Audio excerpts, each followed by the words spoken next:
All right, Shalom, Shalom. Brother Yatazadai, Akira of Israel. This is the Revelation chapter 12 breakdown, giving all honor and glory to Yahweh, Bashem Yahushai, Bashem Kakwadash, the born CEOs and apostles of Great Millstone. And Lord willing, you're edified, right? So this is Revelation chapter 12 breakdown, right? So let's get right into it. This is the book of Revelation, chapter 12, and verse 1, right?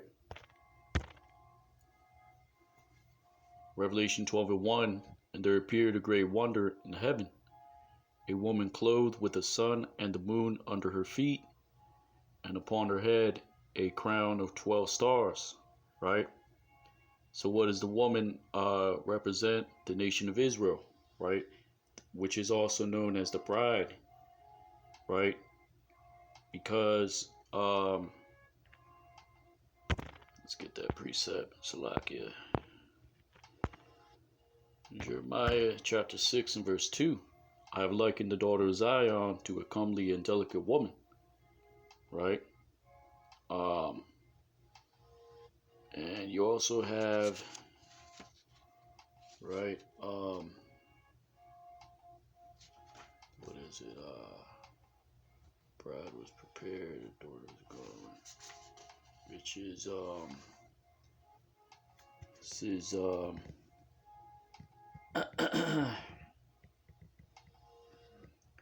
Let me get that for you real quick.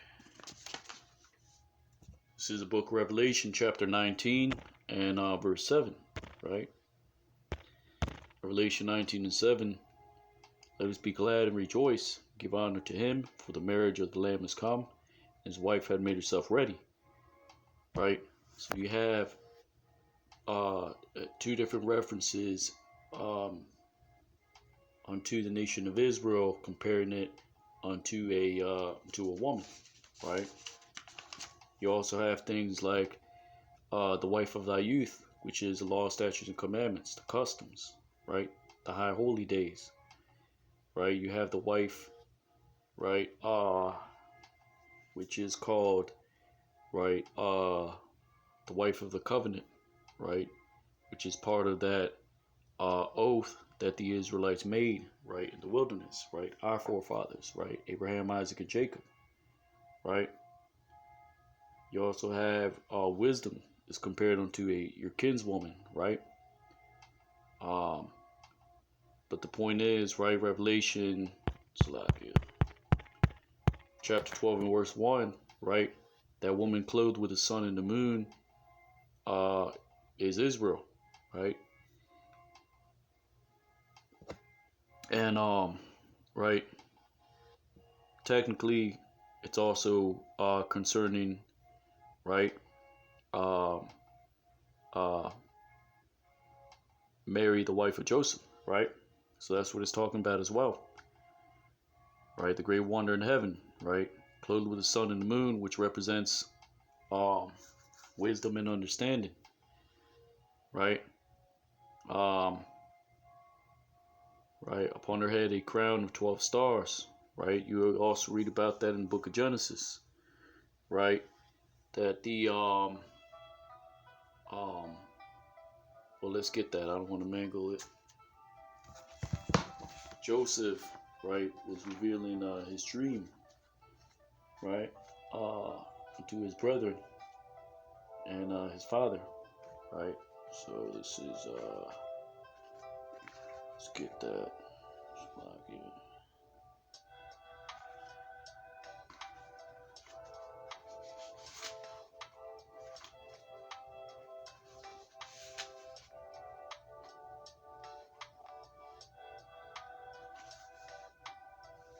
Let's get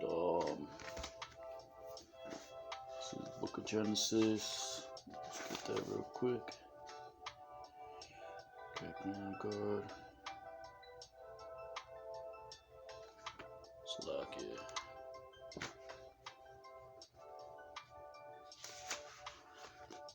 What is it?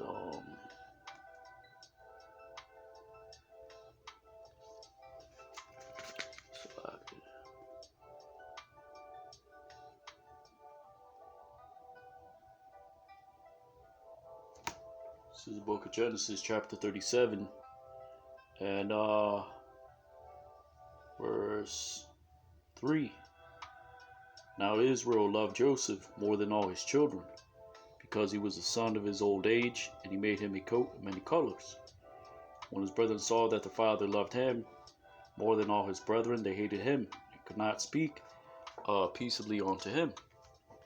Right? And Joseph dreamed a dream, and he told it his brethren, and they hated him yet the more. And he said unto them, Hear, I pray you, this dream which I have dreamed. For behold, we were binding sheaves in the field, and my sheaf arose and also stood upright. And behold, your sheaves stood round about and made obeisance to my sheaf. Right? Verse 9, and he dreamed yet another dream, and told it his brethren, and said, Behold, I have dreamed a dream even more, and behold, the sun and the moon and the 11 stars made obeisance unto me. Right? Because, right, the sun and the moon, right, when Joseph was had delivered, right, himself through the understanding of the dreams, which is of the Lord, right? He gave him that understanding, right? He gave him wisdom and understanding, right? In order to interpret the dream of Pharaoh's chief baker, right, and his chief cupbearer, right? And it was let's see if we can get that, right? And you also see 11 stars represents what his 11 brethren, right? And Genesis 37:10, and he told his father and to his brethren, and his father rebuked him and said unto him, What is this dream that thou hast dreamed? Shall I and thy mother and thy brethren indeed come bow down ourselves to thee to the earth? Right? So that's it for that. But you see, the sun and the moon here, right, in Genesis 37 represents, right, Israel, right, which is Jacob, right, and his wife, right? What is it?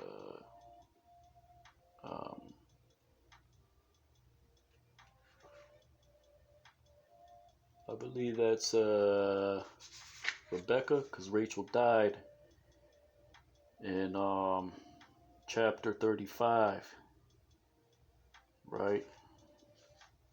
So we see, right, that's what it's talking about.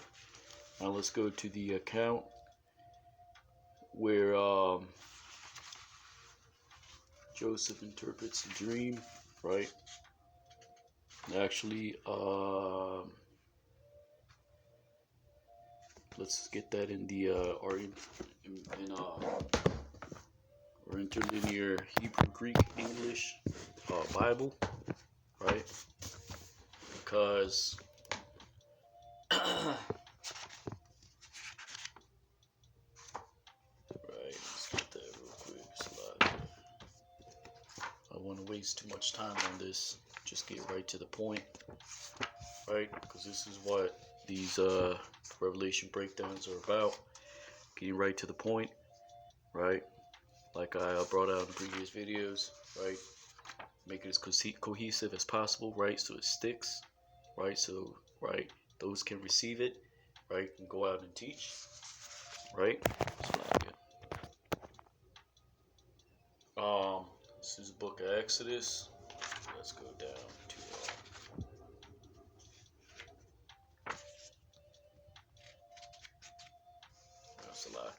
Genesis. It's on the wrong page. Right, this is Genesis chapter 40, and what is it? Let's get that right here. Genesis 40 and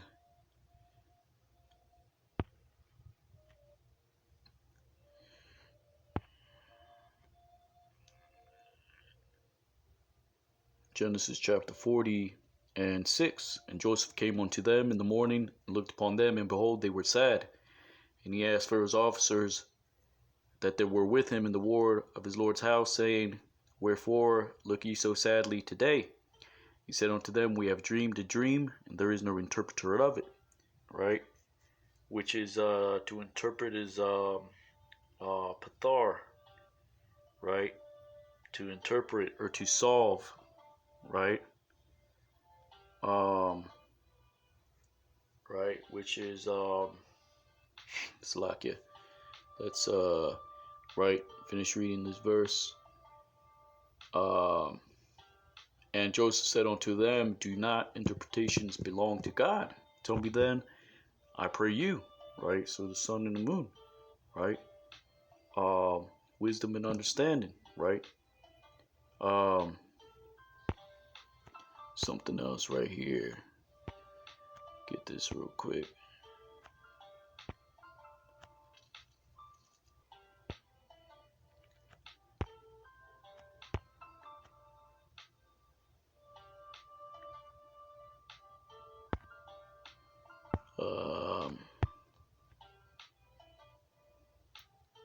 Genesis 41, right? This is when Pharaoh, right? He dreams a dream about a calf, right? Which is fat flesh, right? And 7 other calves, right? 7 other calves which were ill-favored and lean, right? And there were 7, right, thin ears and 7 full ears of corn, right? Which was representation of the famine that was coming to Egypt, right? So Genesis 41 and 9, then spake the chief butler unto Pharaoh, saying, I do remember my faults this day. Pharaoh was wroth with his servants and put me inward, and the captain of the guard's house, both me and the chief baker, and we dreamed a dream in one night, and I and he, we dreamed each man according to his interpretation of his dream.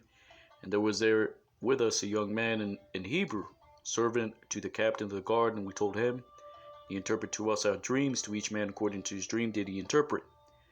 Right? Genesis 41 and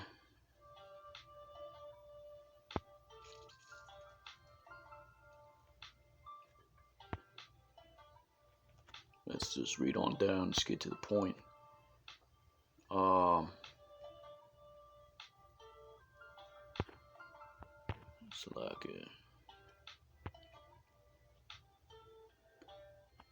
Genesis 41 and 15. Pharaoh said unto Joseph, I have dreamed a dream, and there is none that can interpret it. And I have heard say of thee that thou canst interpret a dream to interpret it. Joseph answered Pharaoh, saying, It is not in me God shall give Pharaoh an answer of peace. Right? Which is shalom, which is a derivative of shalawa, which means prosperity. Right? This is where you get the word Shiloh from. Right? Because when Yahushua comes on the scene, right, fulfills his ministry, right, from then is the beginning of Israel prospering, right, which is the scriptures say till Shiloh come, right. I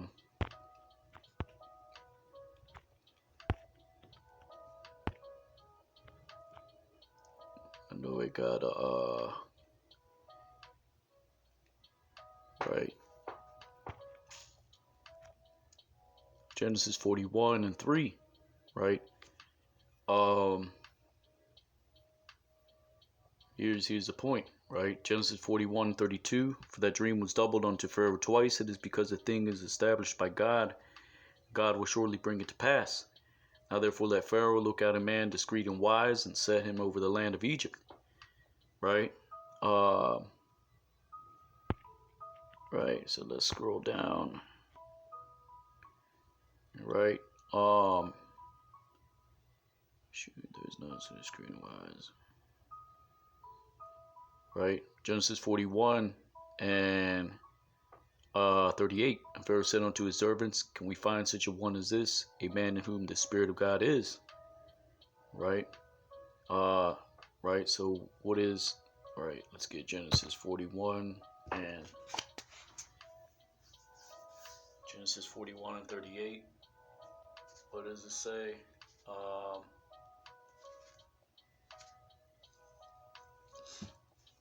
right?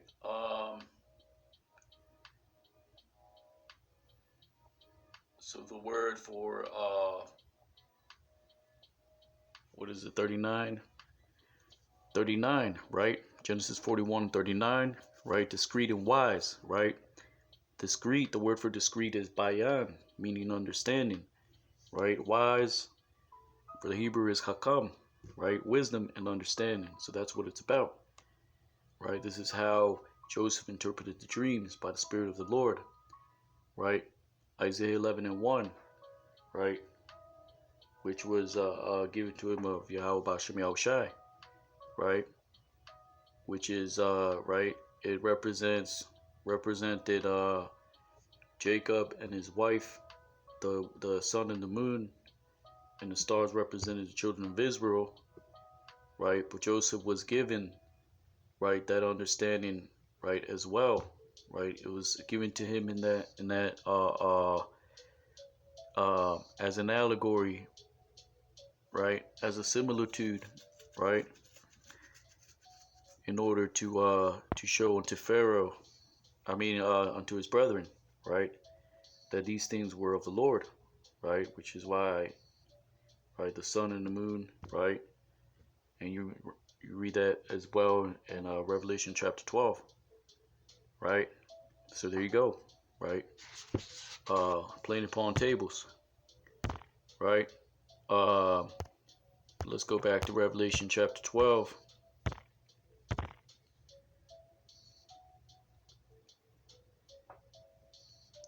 And verse 1, there appeared a great wonder in heaven, a woman clothed with the sun and the moon under her feet, and upon her head a crown of 12 stars.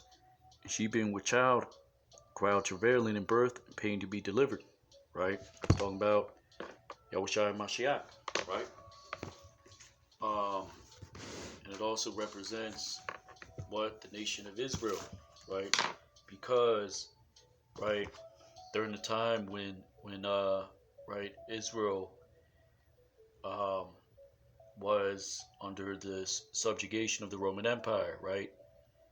There was, right, they were also going through travails as well, right?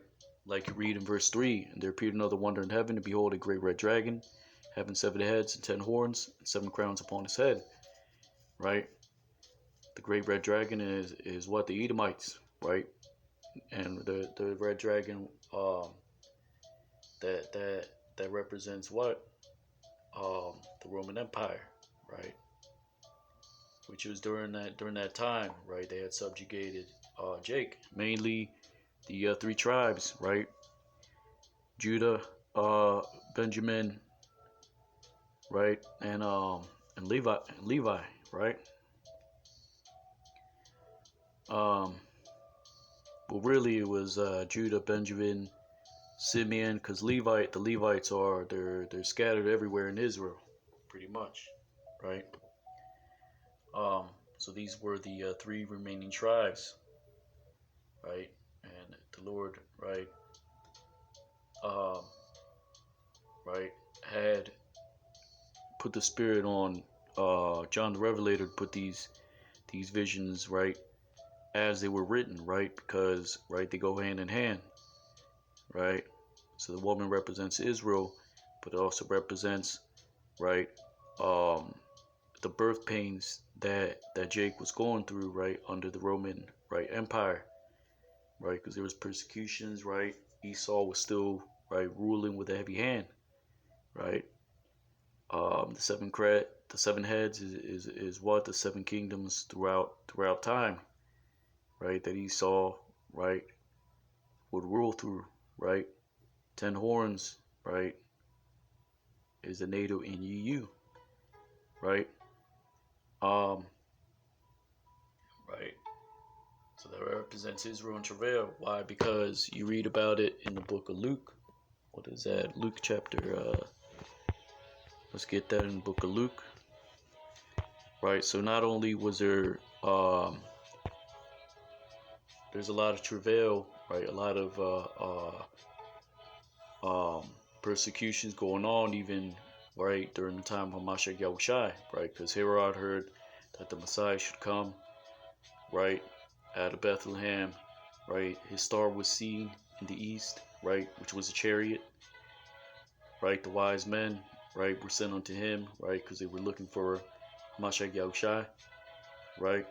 So there's many persecutions going on. But here's another example, right? Luke chapter 15. It's like, yeah, no, it's not 15.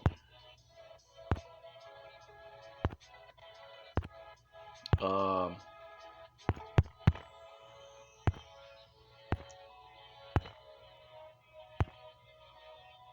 Luke chapter 13 and verse 1. And there was present at that season some that told him of the Galileans, whose blood Pilate had mingled with their sacrifices. Right, so there was Galileans, right?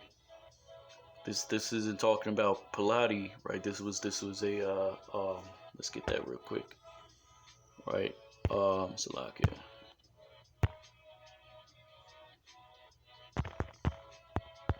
Pilate, Roman Empire.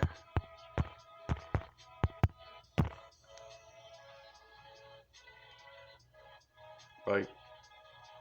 Pontius Pilate, right, was the fifth governor of the Roman province in Judea, serving under Emperor Tiberius from 2627 to 3637 AD. Right, he is best known for being the official presided over the trial of Yahushua and ultimately ordered his execution, his crucifixion. Salakia, his crucifixion. Right? Right, so Pontius Pilate, right, what did he do? There was Galileans who went up to the temple to offer their sacrifices, but there was Roman troops at that time just going down and slaughtering Jake. Right? Right, you can read the rest. But right, and there's history on that as well, right? I'm not gonna go over it because I'm just gonna get to the points, right? You can look it up, right? On your own, you gotta do your research, right? This is the book of Matthew, chapter 2, verse 1, right? So this was a very tumultuous times, right? Even after Mashiach Yahushua's ministry, right? You had the followers of Mashiach Yahushua, right, which were called Christians, right, which was a sort of like a byword, right? It's a byword, right? That just means follower of Christ, right? So they were being, right, persecuted by their own people and the Romans, right? So Romans were fighting against Edomites, were fighting against Edomites, right? You had, even in a siege, you had Edomites fighting with Jake against the Romans, right, that were besieging Jerusalem, right? So it was a time of great tumults, confusion, right, even in these latter days, right? But the point is, right, there was the Jews persecuting their own people, right? Those who were mainly the Israelite foreigners, right? And those that were Jews that were gathering with these Israelite foreigners, right? There was persecution amongst our own people as well, right? So these were very difficult times, right? Matthew chapter 2, verse 1. Now when Yahushua was born in Bethlehem of Judea, in the days of Herod the king, behold, there came wise men from the east to Jerusalem, saying, Where is he that is born King of the Jews? We have seen a star in the east, and are come to worship him. Right? That star was a chariot. Right? When Herod the king had heard these things, he was troubled, and all Jerusalem with him. And when he had gathered all the chief priests and scribes of the people together, he demanded of them where Hamashiach should be born. Right? So this was Herod, right? The Idumean, right? An Idumean, right? An Edomite, right? Just like, right, Philip the Macedonian, right? Because, right, there's history on that as well. You can look it up on your own, right? Alexander the Great, right? A Macedonian, right? They're Edomites, right? Right? Matthew 2 and 5, and he said unto him, In Bethlehem of Judea, for thus it is written by the prophet, And thou, Bethlehem, in the land of Judea, art not the least amongst the princes of Judah, for out of thee shall come a governor that shall rule my people Israel. right? Then Herod, when he privily called the wise men, inquired of them diligently what time the star should appear, right? And that's also, right, that's referencing the book of Micah, right? Let's get that real quick. And I'm going to go over the book of Micah as well, right? Lord willing. Do a breakdown on that. But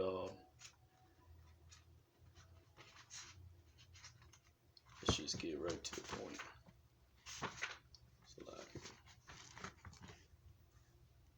Right. What is it?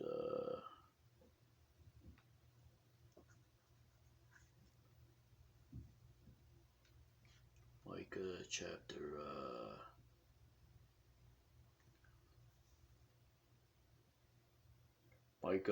that's Micah chapter 5 verse 2, right? Because when you read, right, Micah chapter 4, right, this is actually talking about, right, Israel being established, right, as a nation, right? Hamashiach Yahushua returning, right? The kingdom, right? It's talking about, right, the day at the time of Jacob's trouble, right? And I'll do a breakdown on that as well, right? Because Micah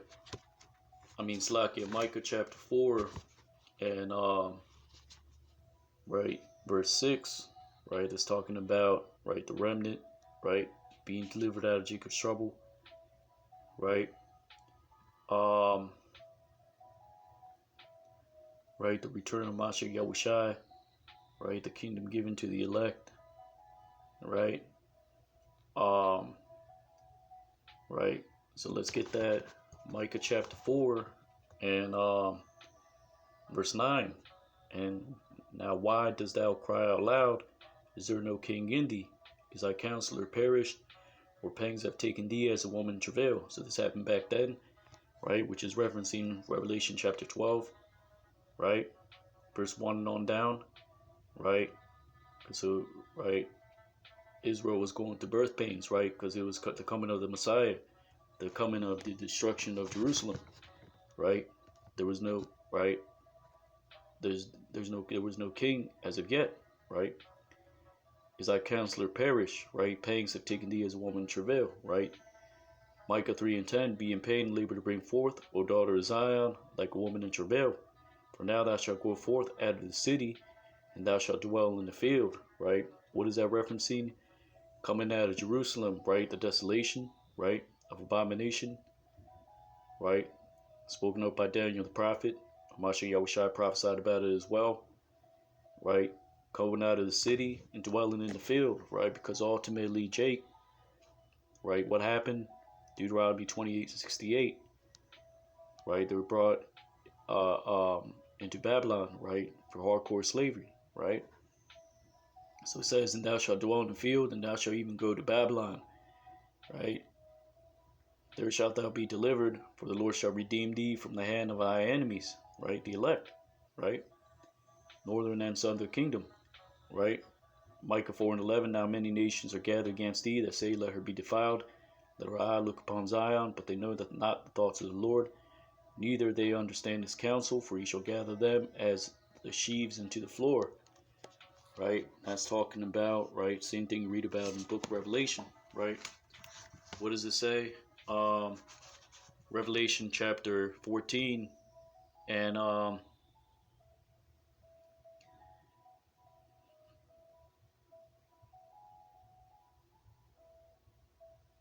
Revelation 14 and 14. And I looked, and behold, a white cloud, and upon the cloud one sat like unto the Son of Man, having on his head a golden crown, and in his hand a sharp sickle.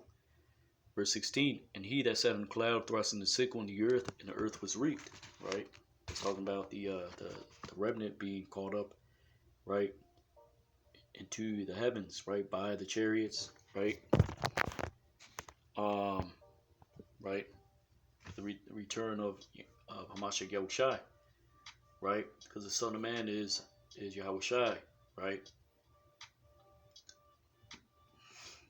Right. So it says, And that goes along with Matthew 13 as well, right? The wheat and the tares, right? Which is why here it's called sheaves, right? Micah 4 and 13, arise and thresh, O daughter of Zion, for I will make thine horn iron, and I will make thy hooves brass. Thou shalt beat in pieces many people. I will consecrate their gain unto the Lord, and their substance unto the Lord of the whole earth. Right? It's talking about the elect receiving spiritual power, right? And fighting alongside, right? Hamashiach Yahushai, right? And they don't need to, but right, it's gonna be to magnify the name of the Lord, right, in the sight of all nations, right? His elect, right? The chariots, right? Putting down Magog, right? And kingdom of heaven, right? Being right? It's gonna be the day of the Lord, valley of decision, as it's called, right? So that's it for that, really. Right. So that star is what? The chariots, Matthew chapter 2, right?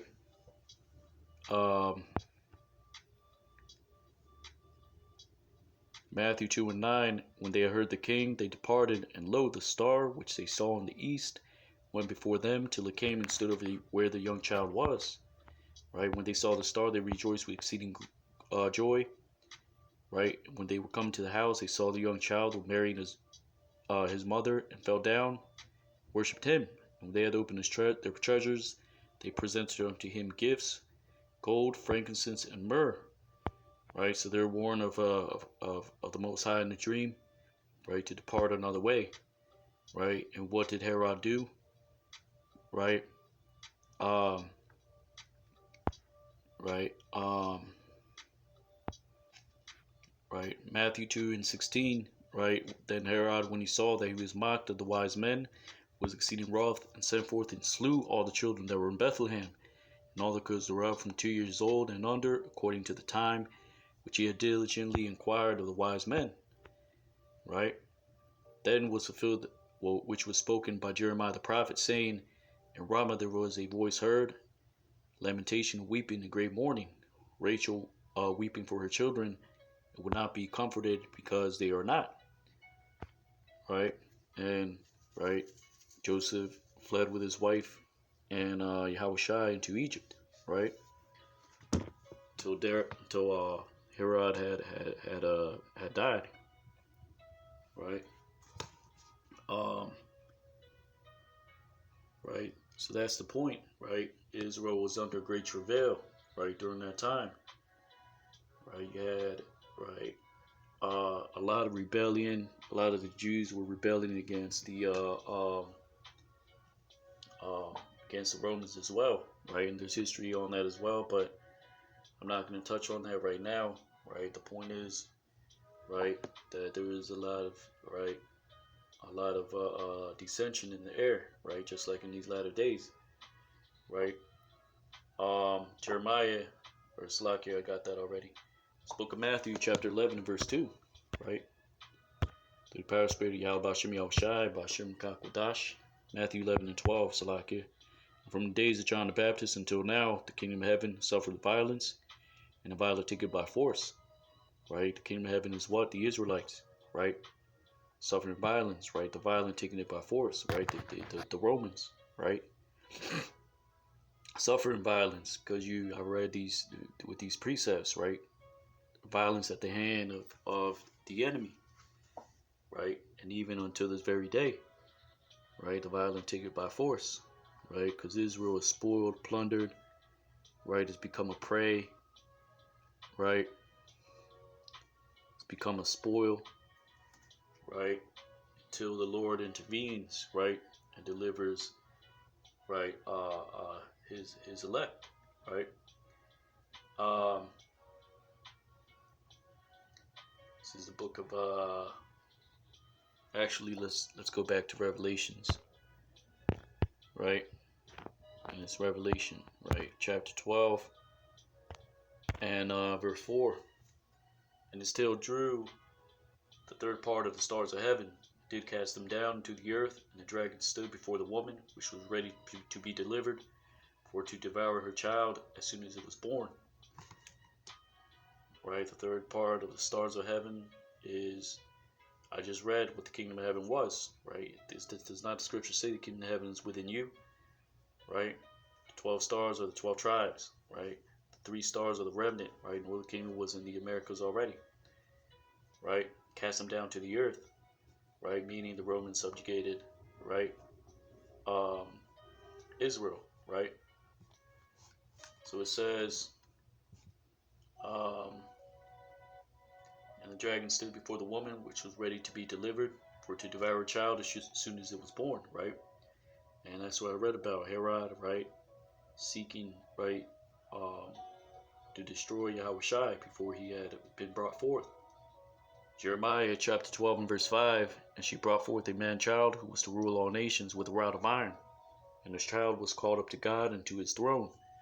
Right, so it's talking about Hamashiach Yahushua, right, being brought forth, right, his ministry being fulfilled and him being magnified, right, by the Heavenly Father and called up to the heavens, right, to sit at his right hand, right, because he was already, right, he already had been, right, um, um, glorified in the heavens, right. He just had to be glorified on planet Earth, right. Took not the scriptures say he took not the seed of man, but he took on the seed of Abraham, right, so that he can be like unto his brethren, right, to be, right, an appropriation for sin for the people, right.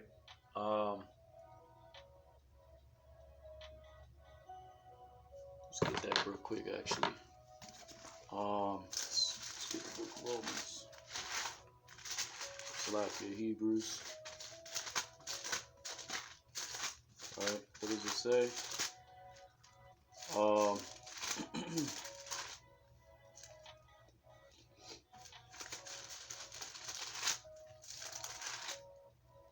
Hebrews chapter 2 and verse 16. For verily he took not on him the nature of angels, but he took on him the seed of Abraham. Right? Wherefore in all things it behooved him to be made like unto his brethren, that he might be a merciful and faithful high priest in things pertaining to God, to make reconciliation for the people, for the sins of the people, right? There's also another precept. Let's see if I can get that.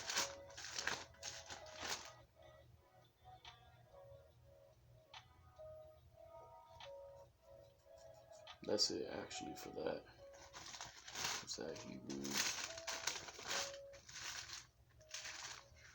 No, I don't think I'm gonna bring that out. Just double check.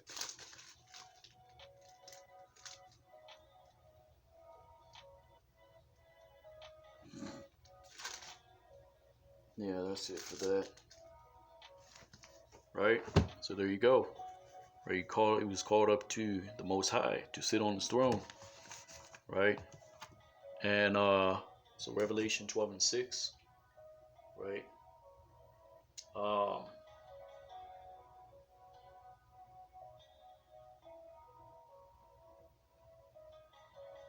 um Actually, let's get the book of Acts, chapter 1 and verse 9, right? Just so you can see, right? Acts chapter 1 and verse 9. And when he had spoken these things, when they beheld, he was taken up, and a cloud received him out of their sight, right? And while they looked steadfastly towards heaven as he went up, behold, 2 men stood by them in white apparel, which also said, Ye men of Galilee, why stand ye gazing up into heaven? This same Yahushua, which is taken from you into heaven, shall so come in like manner as you have seen him go into heaven. Right? This is Revelation chapter 12 and verse 6. Right? Revelation 12 and 6. And the woman fled into the wilderness. Right?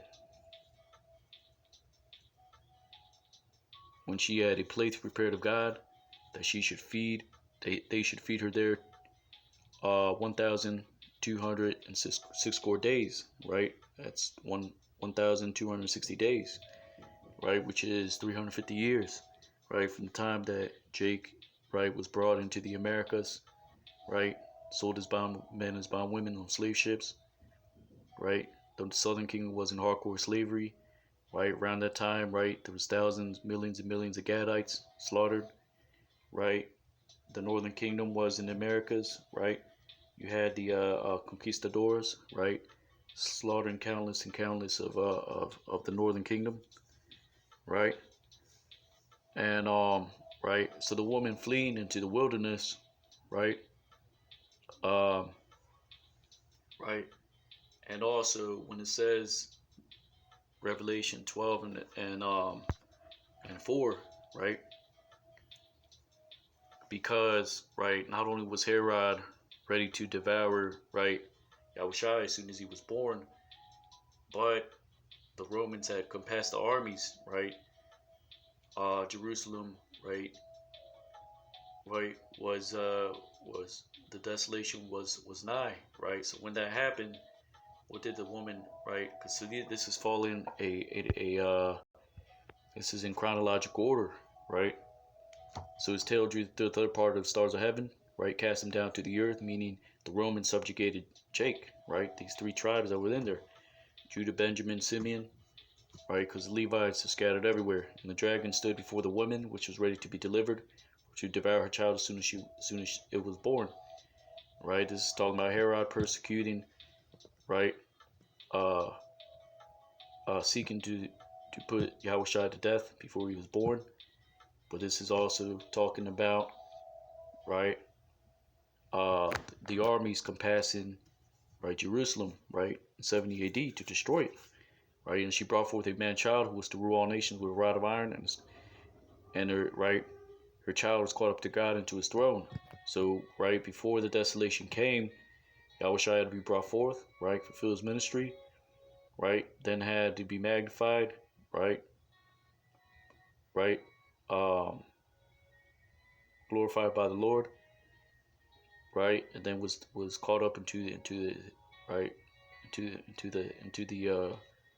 the heavens, right, paradise, right, the fourth dimension, right, um,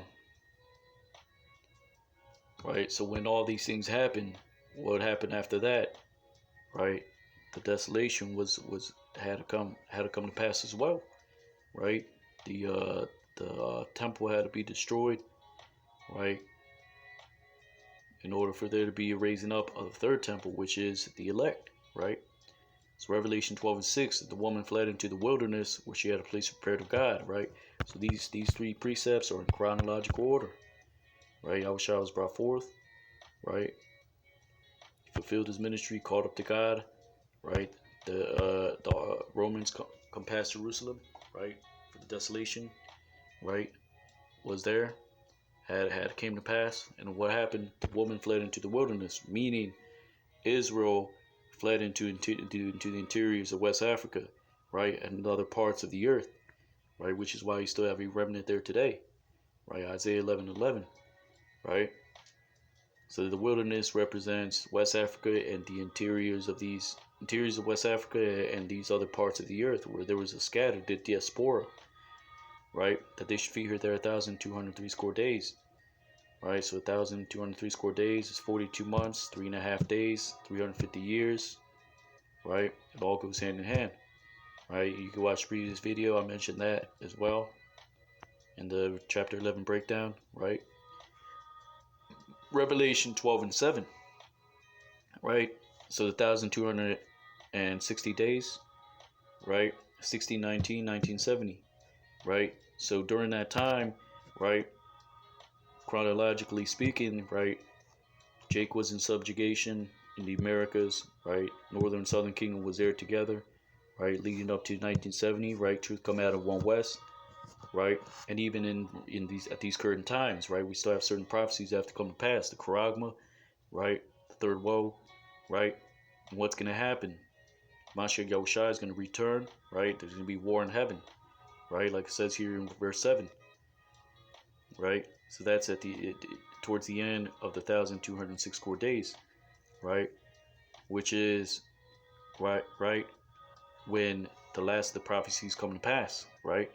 Revelation 12 and 7, there was war in heaven. Michael and his angels fought against the dragon, and the dragon fought and his angels, right? So when you see angels, it doesn't mean the Elohim all the time. And when you read about it in the Greek, it's talking about means messenger as well, right? And I brought that out in the previous video. You could look into it, right? Revelation chapter 11 breakdown. Look it up or watch that video to get edified, right? So it says, right? So there's war in heaven, right? Michael and his angels, right? Because Michael, right?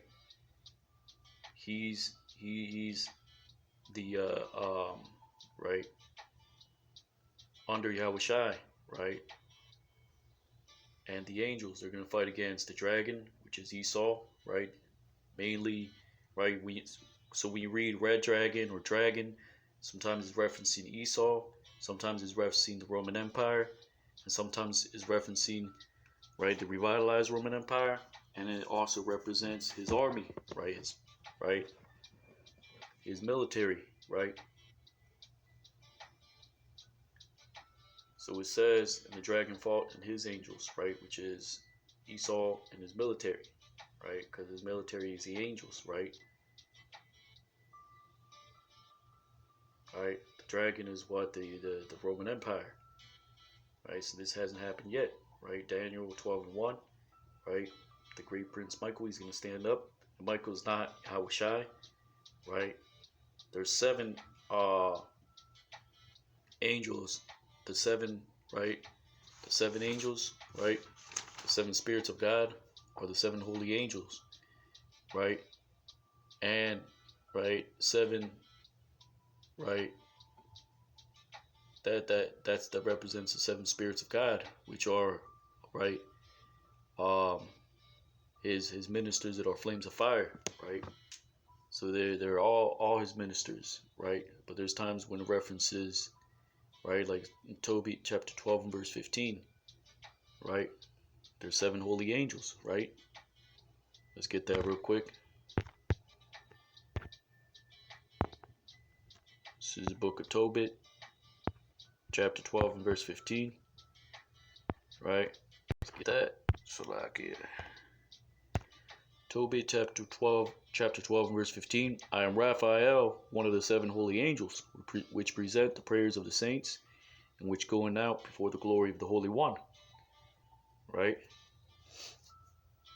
Zechariah, actually that's not what I was looking for.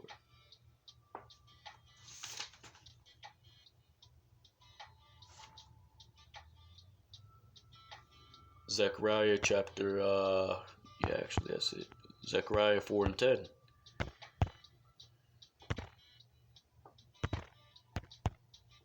Right? For who hath despised the day of small things, for they shall rejoice and shall see the plummet in the hand of Zerubbabel. With those seven, they are the eyes of the Lord, which run to and fro through the whole earth.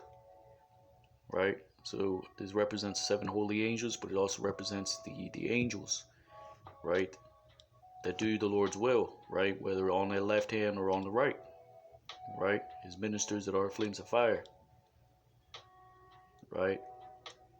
Those are the eyes of the Lord, which is why the scriptures speak about the eyes of the Lord being 12,000 times brighter than the sun, right.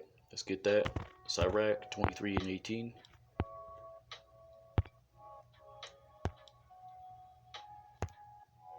This book Sirach 23 and 18. A man that breaketh wedlock, saying thus in his heart, who seeth me?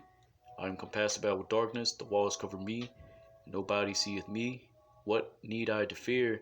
The Most High will not remember my sins. Such a man only feareth the eyes of man, and knoweth not the eyes of the Lord are 10,000 times brighter than the sun, beholding all the ways of men, and considering the most secret parts. Right? What is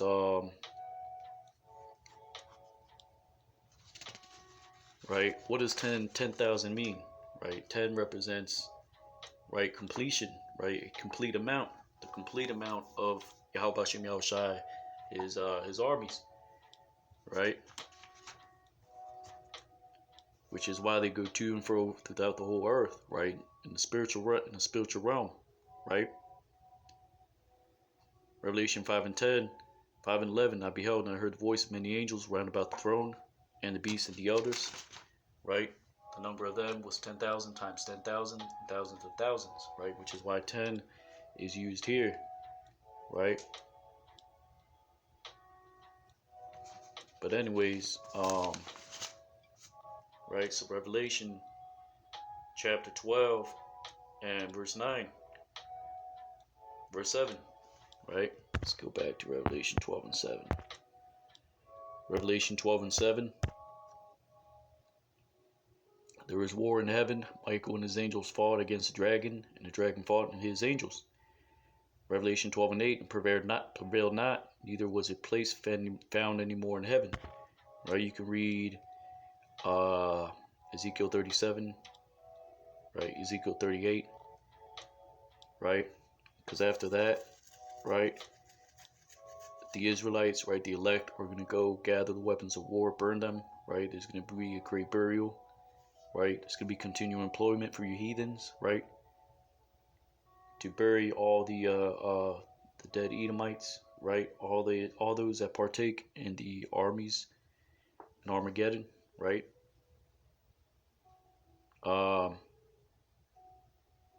Revelation 12 and 9. And the great dragon was cast out, that old serpent called the devil and Satan, which deceiveth the whole world. He was cast out into the earth, and his angels were cast out with him. Right? So it says in Revelation 12 and 8, and prevailed not, neither was a place found any more in heaven. Why? Because it's synonymous with the armies, right, being destroyed, right, which is the last leg of the Roman Empire, right, which is what is it? Revelation chapter 13 and 2, the feet of the bear. That's Magog. That's Russia. The last leg of Esau's reign, right? Right. So they're not going to prevail, right? Their place is not going to be found anymore in heaven.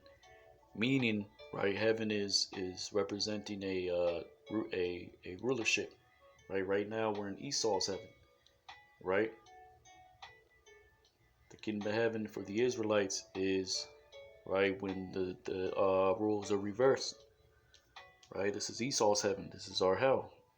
Hell is the grave, but hell is also a state of mind, right? So they're not as in trouble as other men, like the scriptures say, right? And we can get that. Actually, let's get this first, right? So let's get to the blue letter, right? What does it say for heaven? Blue letter Bible, right? Let's read what this says. Salakia. Satan's trying to intervene.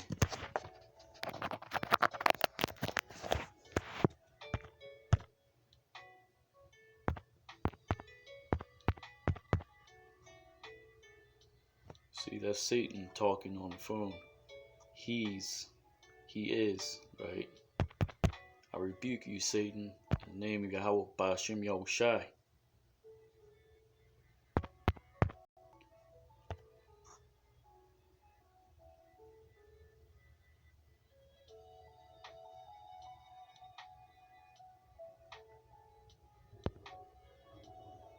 Right, so heaven, right, let's get that. Mr.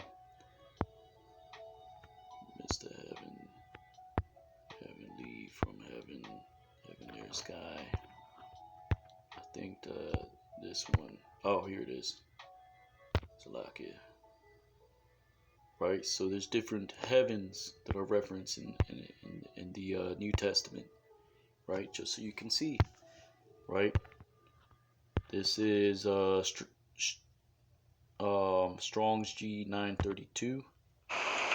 Strong's G 932. Basileia. Basileia, right? Properly royalty, rule, a realm, right? This is Esau's rule, his realm, his kingdom, right? He reigns, right? Job 9:24, right? The world is given into the hand of the wicked, right? And there's also referencing the reign of the Messiah, which is, right, those that are co-heirs with him, right, the elect, right?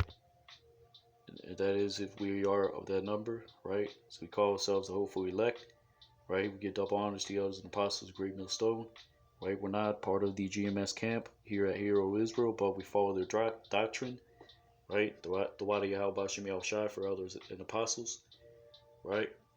So yeah, heaven, right, is a realm of reign, right? So Esau's reign is going to be no more after that, right? Revelation 12:9, and the great dragon was cast out, that old serpent called the devil and Satan, which deceiveth the whole world. He was cast out into the earth, and his angels were cast out with him, right? So it's the great dragon, right, is Esau, right? That old serpent, which is that same spirit of Cain, right? Cain, right, the serpent in the garden, right, which will have enmity with the woman, right, and her seed, right, just like in Genesis, right, that's that same spirit of Cain. Esau has the same spirit of Cain, right, that slew his brother, right. This is that old serpent called the devil and Satan, right. Devil means deceiver, right. Satan in the Hebrew, it's Hashatan, meaning the adversary, right, which deceiveth the whole world. He was cast out into the earth. His angels were cast out with him, right. So Esau, his reign's going to be no more, right. They got, hey, he who deceived the whole world, right. He's going to be as dung in that day, right, upon the ground, right. He's going to be, right.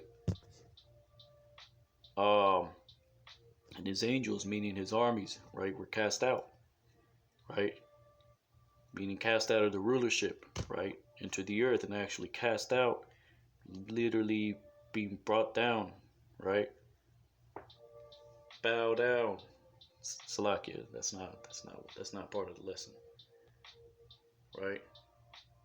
Because, right, vengeance is of Yahweh Bashem Yahushai, right? Our job is just to teach this word, right? But you gotta throw a little salt in the lesson, right? We are the salt of the earth, so that was just a little, right? Right.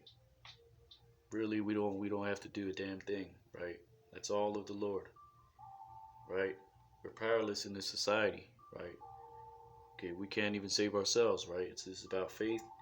It's about fidelity to the word, right?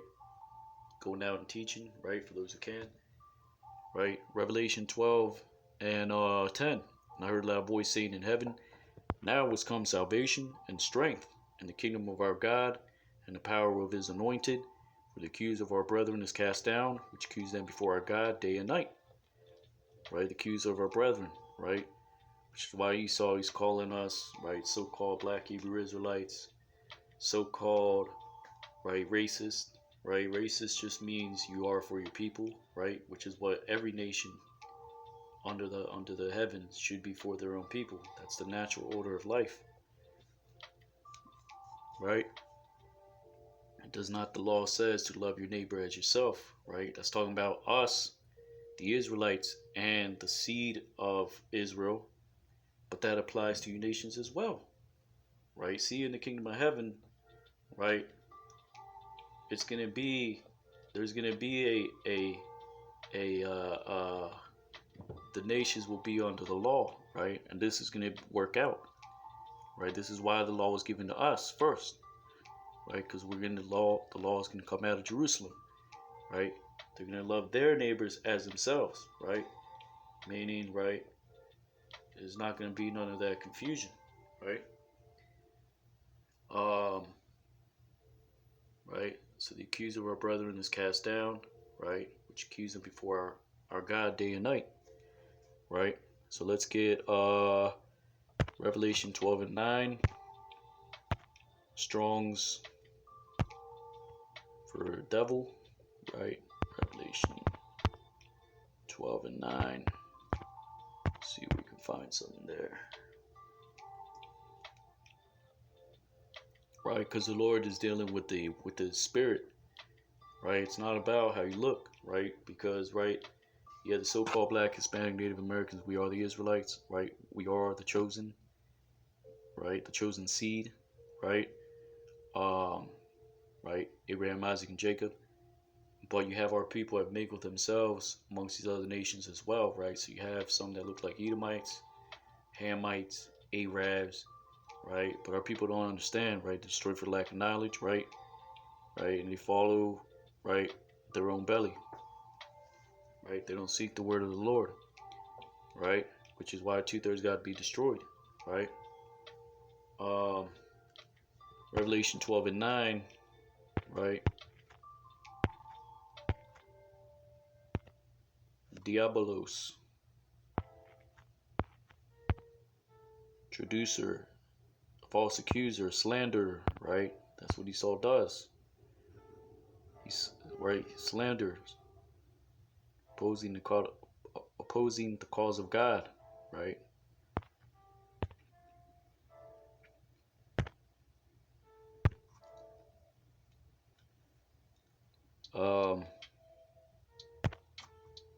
Right. So what does this say? Revelation 12 and 8. Right. So let's look at accuser, right? Categoreo, right?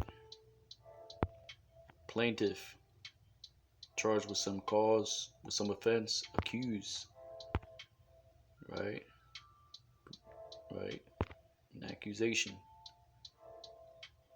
right? You have a plaintiff and you have an a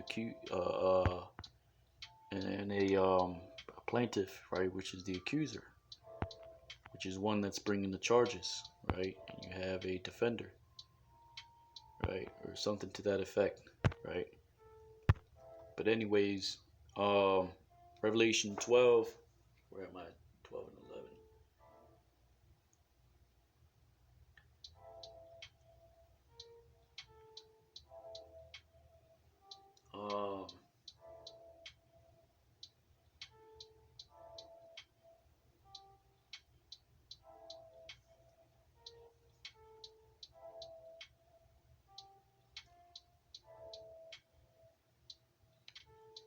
What is this right here?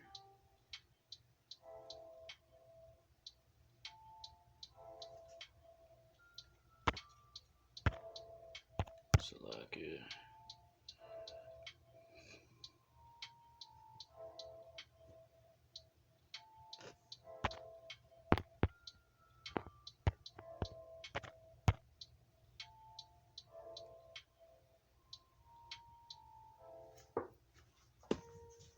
Right.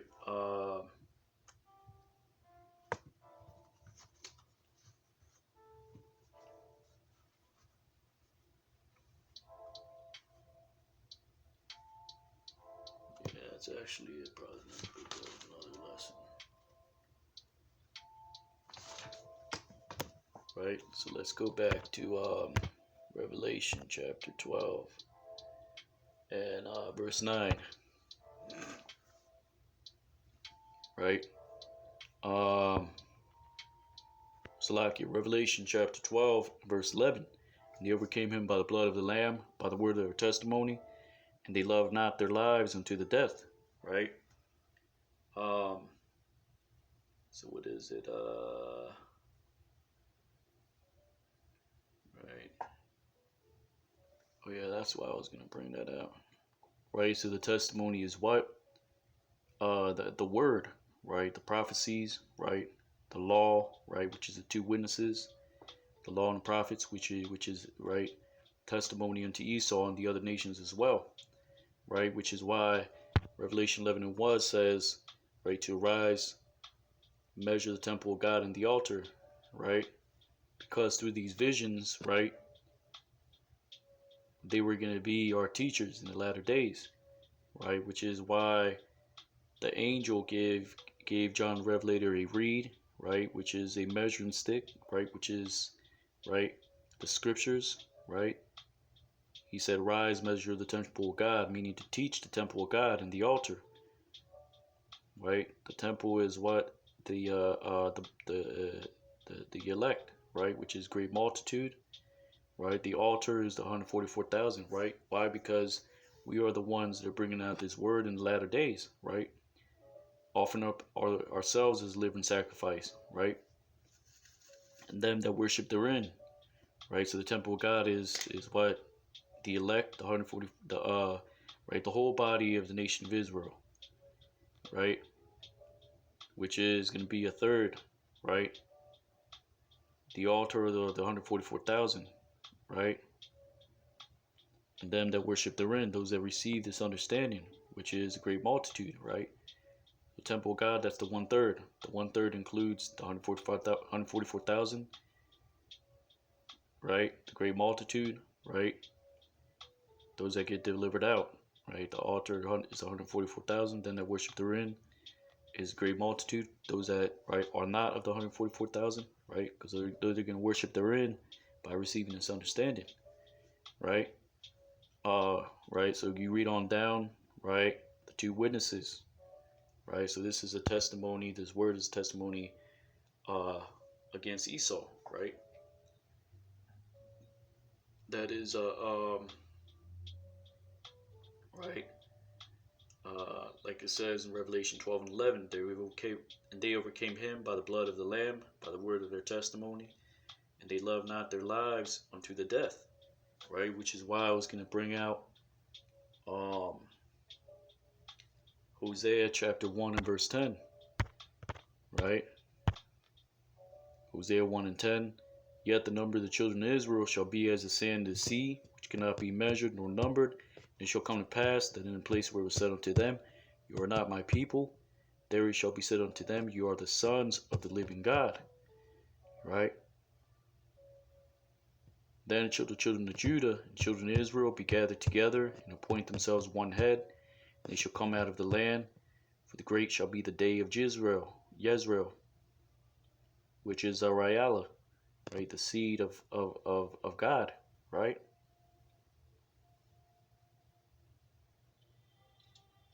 Which is right in the deliverance, right? The chariots, right? The one head is Hamashi Yahushai, right? Which is his word, right? Which starts the beginning of the deliverance, right? To come out spiritually, do not touch the unclean thing, right?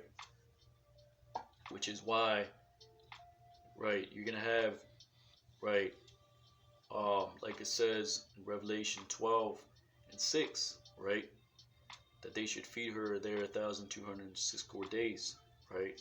1619, 1970. Woman fled into the wilderness, right? The wilderness is, just to make it clear, right? When it says the woman fled into the wilderness, it's talking about the interiors of West Africa and the various places, right, where there was the diaspora, where Jake fled from Roman persecution, right? Where she had a place prepared of God, right? That place prepared is the Americas, right? Southern Kingdom, right? Coming through slave ships, Deuteronomy 28:68, and right, the Northern Kingdom, right? Those that had made their way to the Americas, right? To America, Babylon the Great. 2/3, right, are here to receive their judgment, whether you're Northern Kingdom, Southern Kingdom, right? And then Armageddon, right? 2/3, so you don't got to be in America, Babylon the Great, to be a 2/3, right? You can be in China, you can be, right, and you're going to be destroyed, right? Because you weren't meant to get it, you weren't meant to, right? But there's a remnant, Isaiah 11:11, that are throughout the whole world, right? So if you're in South America, you're not saved, right? You're still going to get destroyed, right?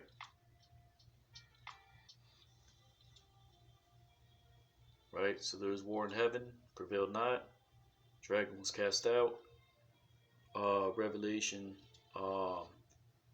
right? Actually, let's get Isaiah chapter 14, verse 13, right? Isaiah chapter 14 and 13. For thou hast said in thy heart, I will ascend into heaven, I will exalt my throne above the stars of God. I will also sit upon the mount of the congregation in the sides of the north. Right?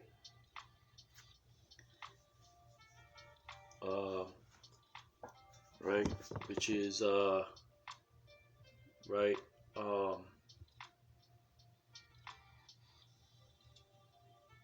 Bringing me to my next precept, right?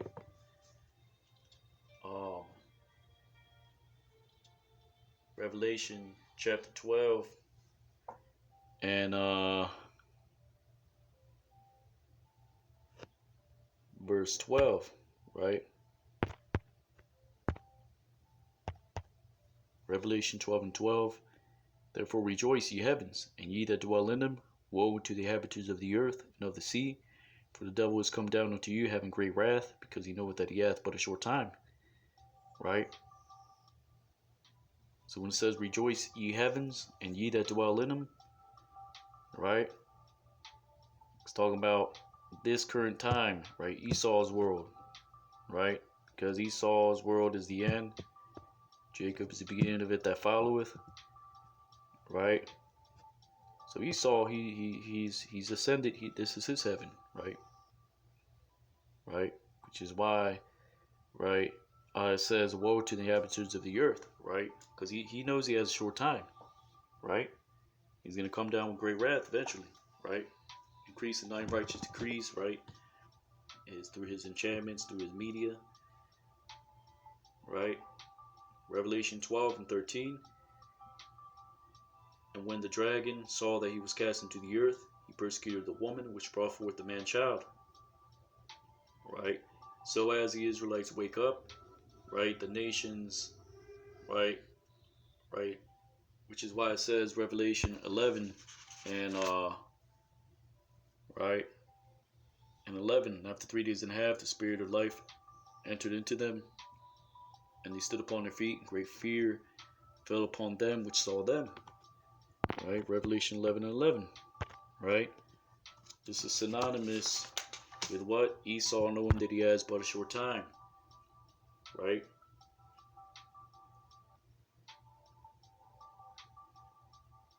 So this is talking, when it says, therefore rejoice, ye heavens, and ye that dwell in them, it's talking about the elect, the remnant, right? Because we are the ones that are in subjugation, right? We're downtrodden, right? There has to be an intervention, right? We're in Esau's heaven, right? Woe to the inhabitants of the earth, right? And of the sea, right? Why does it say earth and sea? Right? Because it's talking about the other nations, right? The sea, right? Is not, does it not say, and so there isn't people actually living in the water, right? What does it say in Revelation 17:15? He says unto me, the waters which thou sawest, where the horse sitteth, are peoples and multitudes, nations and tongues. Right? So water is compared unto nations, peoples, multitudes, tongues. Right? Right? So woe to inhabitants of the earth, right? Woe unto 2/3 of our people. Woe unto your other nations. Right?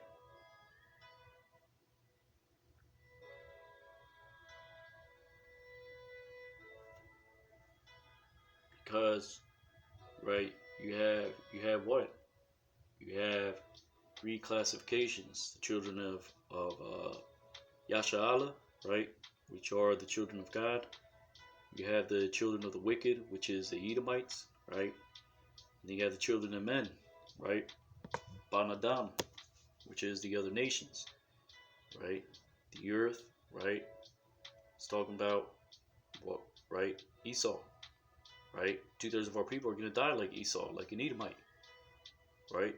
And of the sea, right? These other nations, right? But we are rejoicing, right? Which is why it says that in that way, right? Scriptures are deep, man. You gotta, right? You gotta put on your right, your spiritual lenses, right? Revelation 12 and 12, for the devil has come down unto you, having great wrath, because he knows that he has but a short time. Right? Revelation 12 and 13, when the dragon saw that he was cast into the earth, right? Because does it not say in Isaiah 14, right? Art thou become like one of us? Right?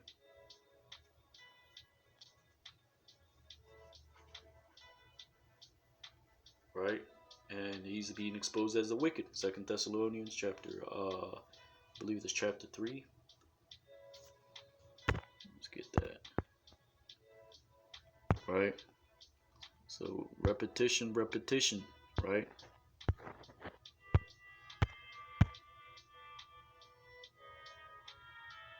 Second Thessalonians chapter 2 and verse 3, right? You can look that up yourself. Right? I'm not going to keep reading it every lesson. Right? Revelation chapter 12 and 13, right? Which is why I brought out what? Revelation 11, right? Great fear fell upon them, right? Esau, the other nations. Oh shit, they know who they are now. Oh shit, the truth is coming out. Oh shit, the wicked's being exposed. Oh shit, they know we're Edomites. Oh shit, they know that we're the Elamites. Oh shit. See, everyone is in fear, right? They didn't think this would happen, right? And now, right? Oh shit, these things are really happening. Oh shit, you know? And right, and we told you so, right? The prophets, right? We're just messengers. I mean, really, right? You can do at this point what you have to do to the servants, right? Because there's too many Israelites, right? The elect are still going to be delivered, right? We're still going to receive the kingdom, right? It's over, right? Esau, right? Moab, right? Moab is in Africa trying to bang all the Hamite women, right? So we can get his melanin back, right? Because Moab had melanin, right? Ammon had melanin, right? All these ancient nations, right? That look white today, they had melanin, except Esau, because he was cursed with the curse of Cain, which is leprosy, right? But all these other nations, which is why Japheth is still super dark, right? Elam, he's still, some of them, his people are super dark, right? But Moab, right? I think that's it, really. Ishmael was not no mamzer. The original Ishmaelites, right? They were black. That's a fact, right? Come on, man.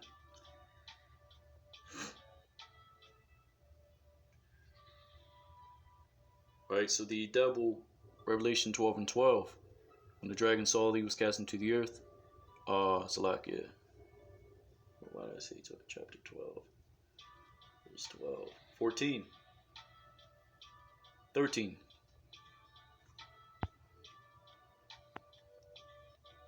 Right? But let me touch on 12 first. Right, so this is why, right? We're rejoicing, woe to the earth, meaning woe to Esau, right? Because he is the main one on earth. 2/3 of our people, they're gonna die like Edomites. The other nations, your judgment is coming. The devil has come down until you have great wrath, because he knows, but he had a short time, right? Because he knows what's going on, right? Revelation 12 and 13, when the dragon saw that he was cast into the earth, right? Because his truth is casting him down. And Revelation 11 and 11, right? Great fear, right? The women of Babylon are, the men are become as women, and they have forborne to fight. Esau, right? He is not like his former, he's far from his former glory. His father was a goddamn hunter, for God's sakes. Today's Edomites, they're a bunch of fucking sissies. right? But that's because why? Because Esau pollutes the air. He doesn't give a damn about his own people, right? Mainly the elites. The elites sold a lot of you Edomites out, right?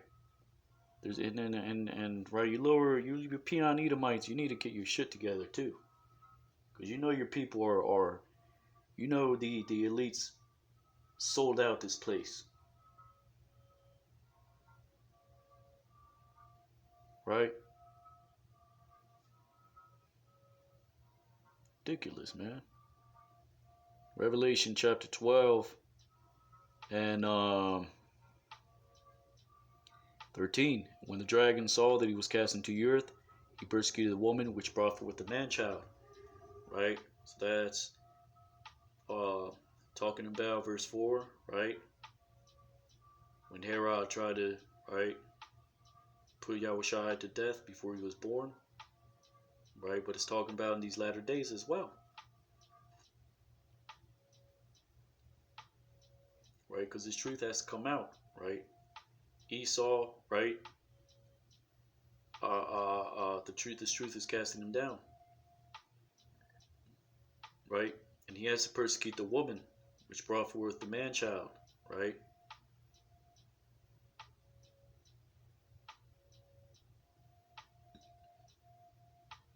But this happened back then in the ancient Roman Empire, right? Right? The dragon saw he was cast into the earth, right? Because Rome was growing too big for their bridges, right? And these other nations round about them, right? Which is they fell because, right, they used iron weapons, and they sold their iron weapons, right, to those round about them, right? And ultimately that was their downfall. Esau's downfall in these latter days is their weapons, and then selling them, right? The other nations, right, now they're the weak, the ones that were once weak, now saying they were strong, right? So he's persecuting the woman which brought forth, right, the man child, right? Because we're bringing forth Hamashiach Yahushai, right, his second return, right? We're heralding his return through this word, right, which is the remnant, right, which is the remnant of her seed. Verse 17, you got to be spiritual, right? Because why was he saw that he was cast down, right? Why did Herod persecute Yahushai? Because he knew he was a Messiah. He knew, right, that right, the time was getting closer.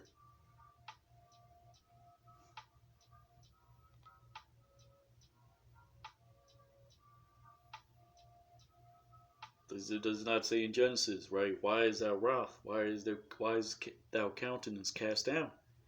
If thou doest well, shall thou not be established?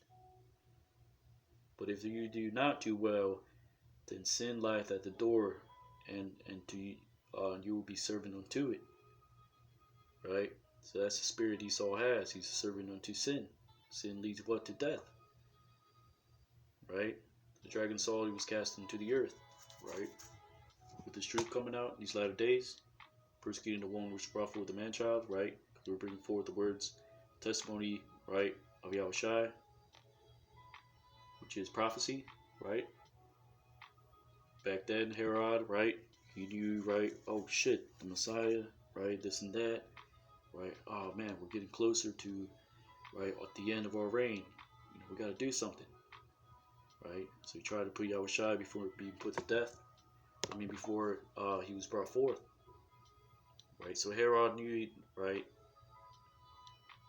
that the clock was ticking when that happened, right? So Revelation 12 and 14, right? To the woman were given 2 wings of great eagle, that she might fly into the wilderness, to her place where she is nourished for a time, and times and half a time from the face of the serpent, right? Which is Esau, right? It's talking about, right, the desolation of Jerusalem, right? When the Jews fled from Roman persecution, right? wilderness is the interiors of West Africa and the other parts of the earth, right? The diaspora. Into her place is America Babylon the Great, because there's ultimately Jake had to be sold into slavery, brought into this the America on slave ships, right? Sold as bondmen, as bondwomen, right? Where she is nourished for times, and half a time, right? Which is why Revelation 6 and Revelation 6 and 5, right? The third seal, right? The third beast saying, "Come and see," and I beheld a black horse. He that sat on him had a pair of balances in his hand, which is in the Greek zugas, meaning a yoke, right? Jake had it, right? Jake had to go through slavery, right? Right. So, right. This applies to slavery back then. Jake went through a hardcore slavery, and the pair of balances represents judgment as well, right?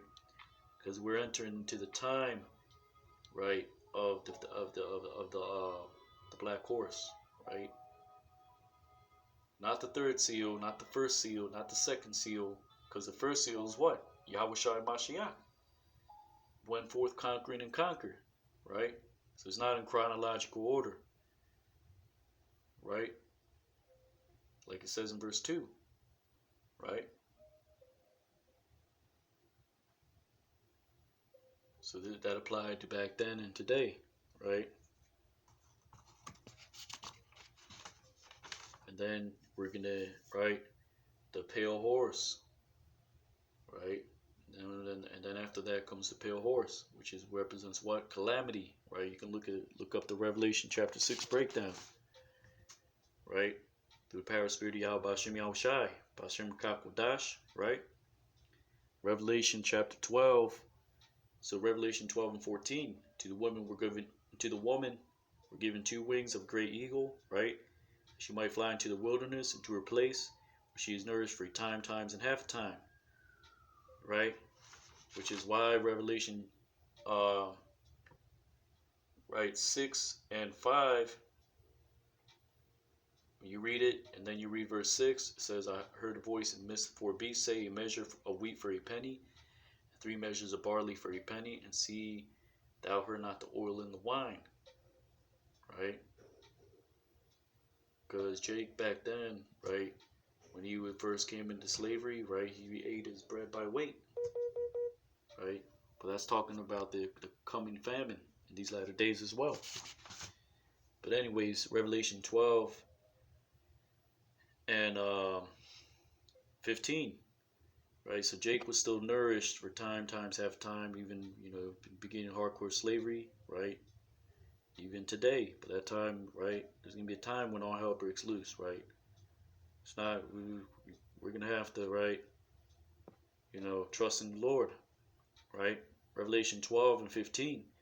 And the serpent cast out of his mouth water as a flood after the woman, that he might cause her to be carried away of the flood, right? Which is the compassing about of the armies of Jerusalem, right? The desolation, right? You read about that in Daniel chapter 9, right? And Daniel chapter 9, I believe that's 27, right? Let's get that real quick.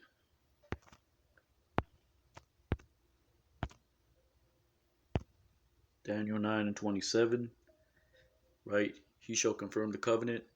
That's not it.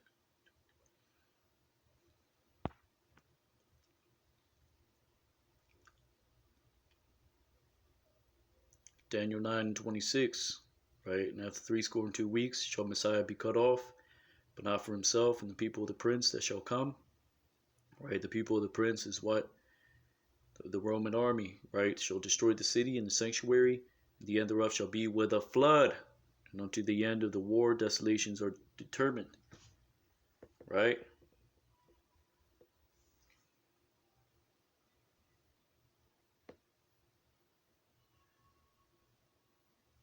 So you have, right, what is it? Let's get that real quick.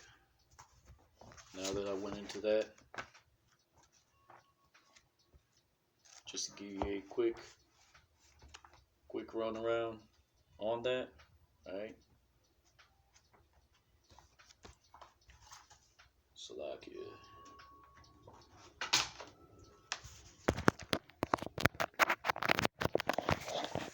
Right, so Daniel chapter 9.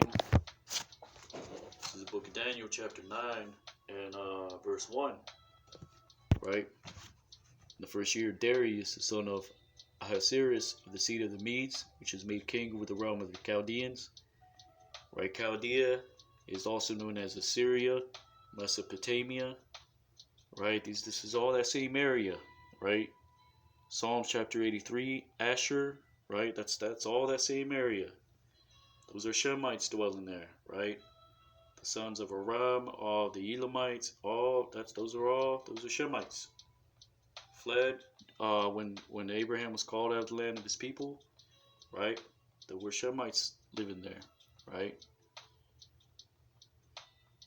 Lud, sons of Lud, sons of whatnot, right?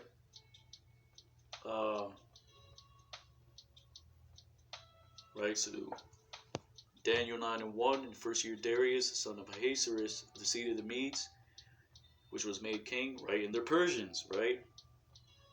Medes, Persians, right? Those are Elamites, right? The Persians are the Elamites, which was made king over the realm of the Chaldeans, right? This was during the time of 539 BC, right?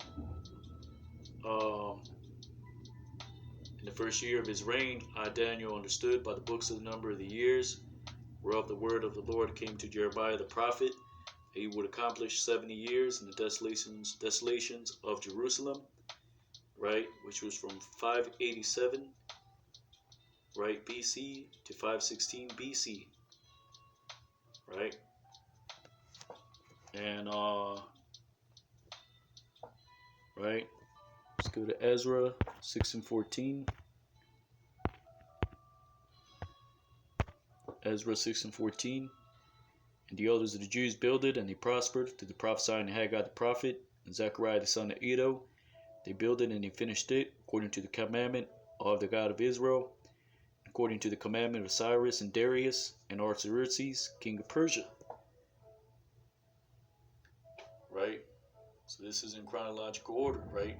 Cyrus is who decreed, right, the rebuilding of the temple, right? Darius, right,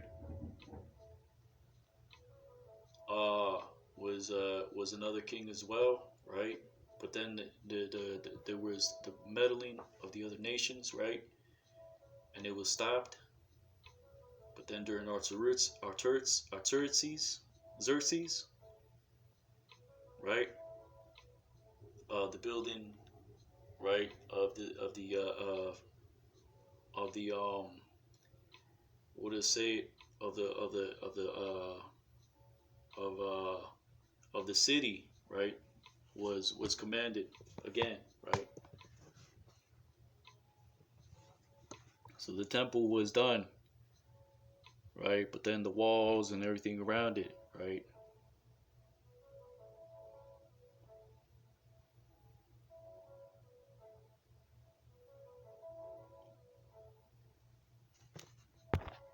Right. So there was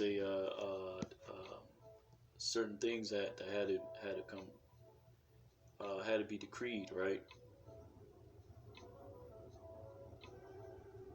So right, through Cyrus, right, he commanded, right, the restoration of the temple, right, but ultimately through Xerxes, right, he commanded the rebuilding, right, of the city,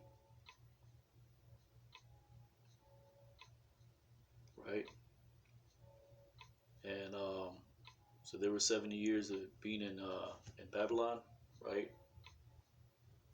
and then you have going into the Daniel the 70 weeks, right. I'm go ahead and leave that for another video, but just quickly to touch on it, right? Daniel chapter 9 and verse 24, right?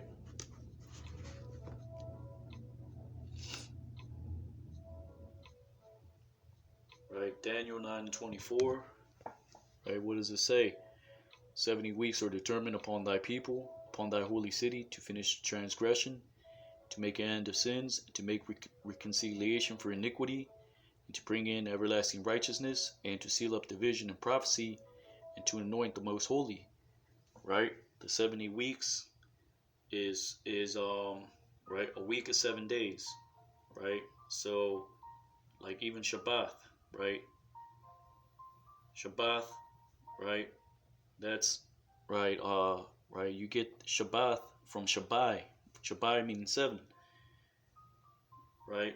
It also means Shabbat means to cease, right? But Shabbat, you study the law that's talked that or Shabbathan,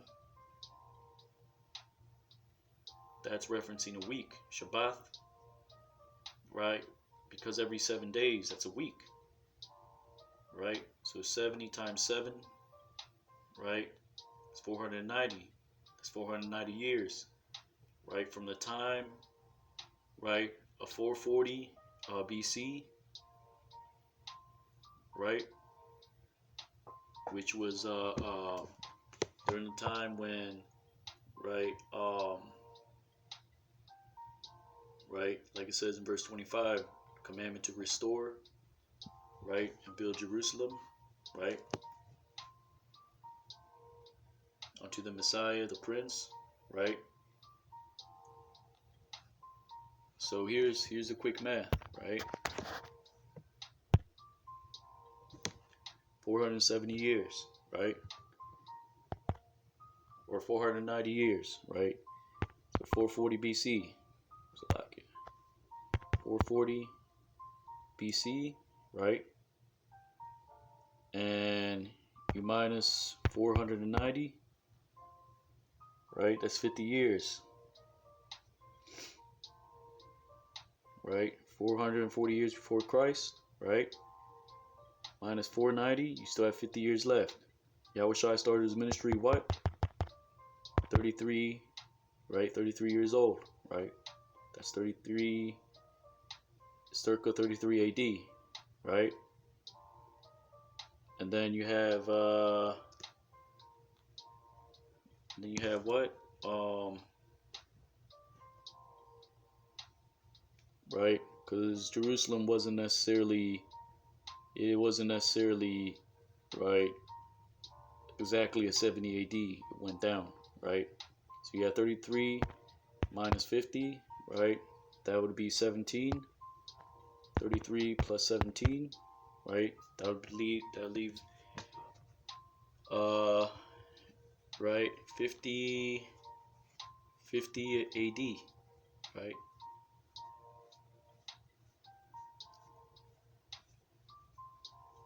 Right, which is right around the time of the desolation, right? Really, desolation was around 60 something, right? But I'll bring that up in another video, right? But just to touch on it quickly, right? 70 weeks, right? So that was 490 years, right? Roughly, right? 70 weeks, 490 years are determined upon thy people, holy city, right?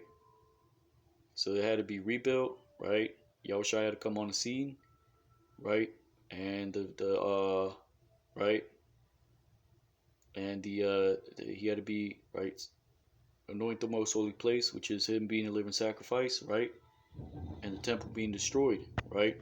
So Daniel 9 and 25, know therefore and understand that from the going forth of the commandment to restore and to build Jerusalem unto the Messiah, the Prince, shall be 7 weeks, and 62 weeks, and the street shall be builded again, the wall even in troublous times, right? Which the wall in troublous times, that's during the time of Ezra, Nehemiah, right? Which that's the starting point to measure, right? The 490 years and the what is it? like it says in verse 25, right? 7, right? 69 weeks, right? Which is what? 483 years, right?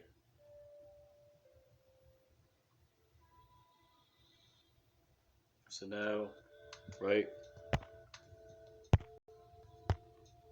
483 years, right? 440 BC, right? Minus 483, right?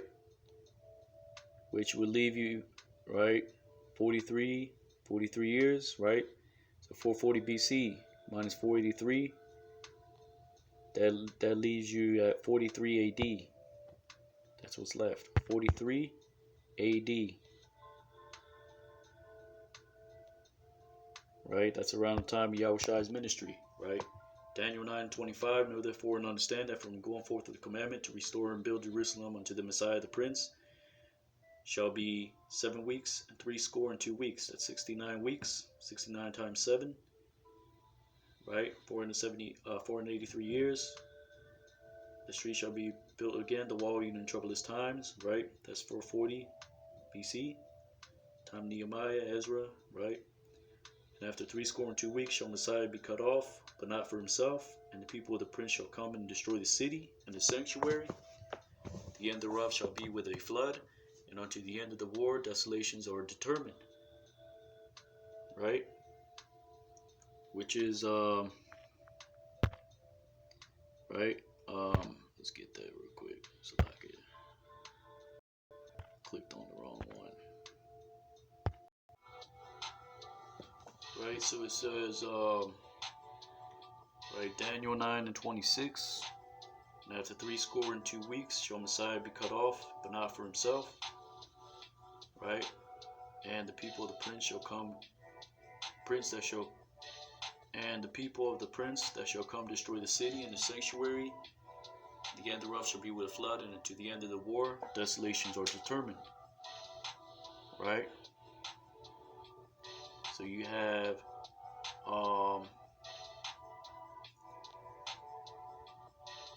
7 weeks, right? 62 weeks, 62 weeks, right?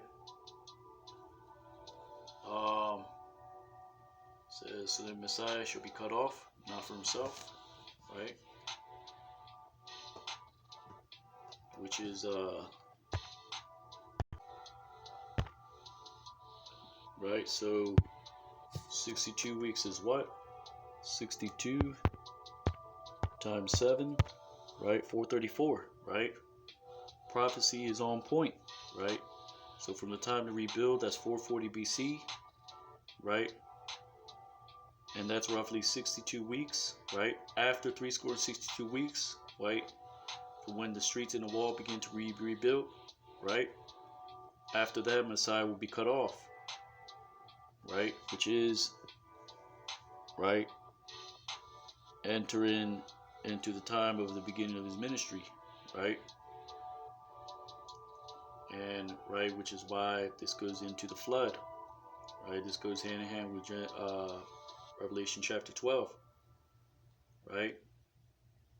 So he's going to be cut off, meaning he's going to be offered up as a living sacrifice, right? After, right, the 400 years, that's roughly 400 some odd years, right? This is the same thing you read about in, what is it? See if we can get that real quick. 2nd Esdras 7:28, right? This is the book of 2nd Esdras. Salakia. 2nd Esdras chapter 7 and verse 28. Right? What does it say? For my son Yahushua shall be revealed with those that be with him, and they that remain shall rejoice with him 400 years. Meaning from the time when the like it says Daniel 9:24, 25, or yeah 25, right? From the going forth of the commandment to restore, right? This is from time of Ezra, Nehemiah, right? 440 BC, right? And that's 62 weeks, right? After the 62 weeks, Messiah shall be cut off, meaning Hamashiach Yahushua will come on the scene, be offered up as a living sacrifice, right? Which is why it says, my son Yahushua shall be revealed with those that be with him, right? Those that be with him are the Jews, right? Which is why in Revelation chapter 12 it speaks about the dragon casting down, right, 3 stars, right? They subjugated the southern kingdom, right? And they that remain shall rejoice within 400 years, right?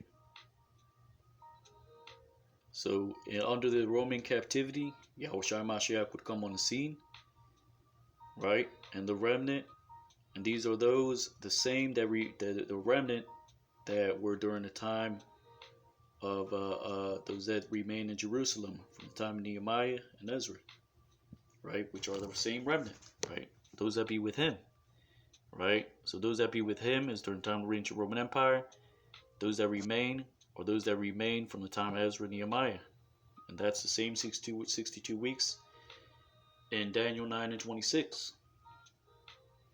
Right? After these years shall my son Hamashiach die, and all men that have life. Right? Hamashiach Yahushai, the apostles, right? And ultimately the Jerusalem would be desolate. Right? And the right there had to be a diaspora, right? 2 Ezra 7 and 30, and the world shall be turned into the old silence 7 days, like as in the former judgment, so that no man shall remain, right? So after 7 days, the world that yet awaketh not shall be raised up, right? So for a perfect amount of time, 1,260 days, right, we lose our nationality, right? Which is why I brought up Hosea chapter 6. Was that time? Chapter 6. Hosea chapter 1 and 10, right? In place it was said, you are not my people. In that place you would be said, you are the children of the living power, right? The world that awaketh not shall be raised up, and that shall die that is corrupt, right? So the remnant are going to wake up, 2/3 are going to die because they're corrupt, right? For despising law, statutes, and commandments, the prophecies, the servants of prophets, right?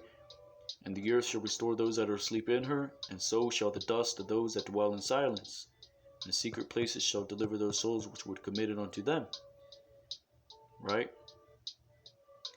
Meaning those that die in his truth, when the chariots come, their bodies are going to be brought from the ground, right? And the spirit is already in the heavens, but the Lord is going to do that in the sight of the nations in order to magnify his name. So the spirit of those that died is going to be put back in those bodies, and at the same time that body is going to be changed. Spiritual power. Right? And the dust, those that dwell in silence in the secret places shall deliver the souls that were committed unto them. Right? So as the chariots are coming back, they catch up the elect, those that are alive, those that died in Mashiach. Boom. Right? So there you have it. Right? Daniel chapter 9 and verse 25. Right?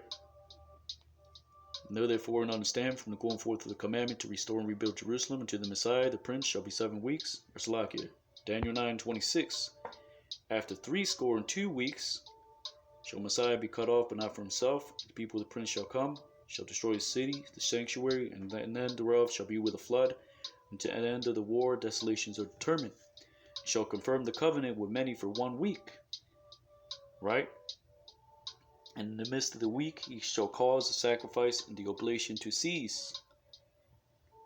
For the overspreading abominations he shall make him desolate, even unto the consummation, and that determined shall be poured upon the desolate. Right? So Daniel 9:27, confirming the covenant for 1 week. And what is the midst of the week? Right? Let's go to what is it called?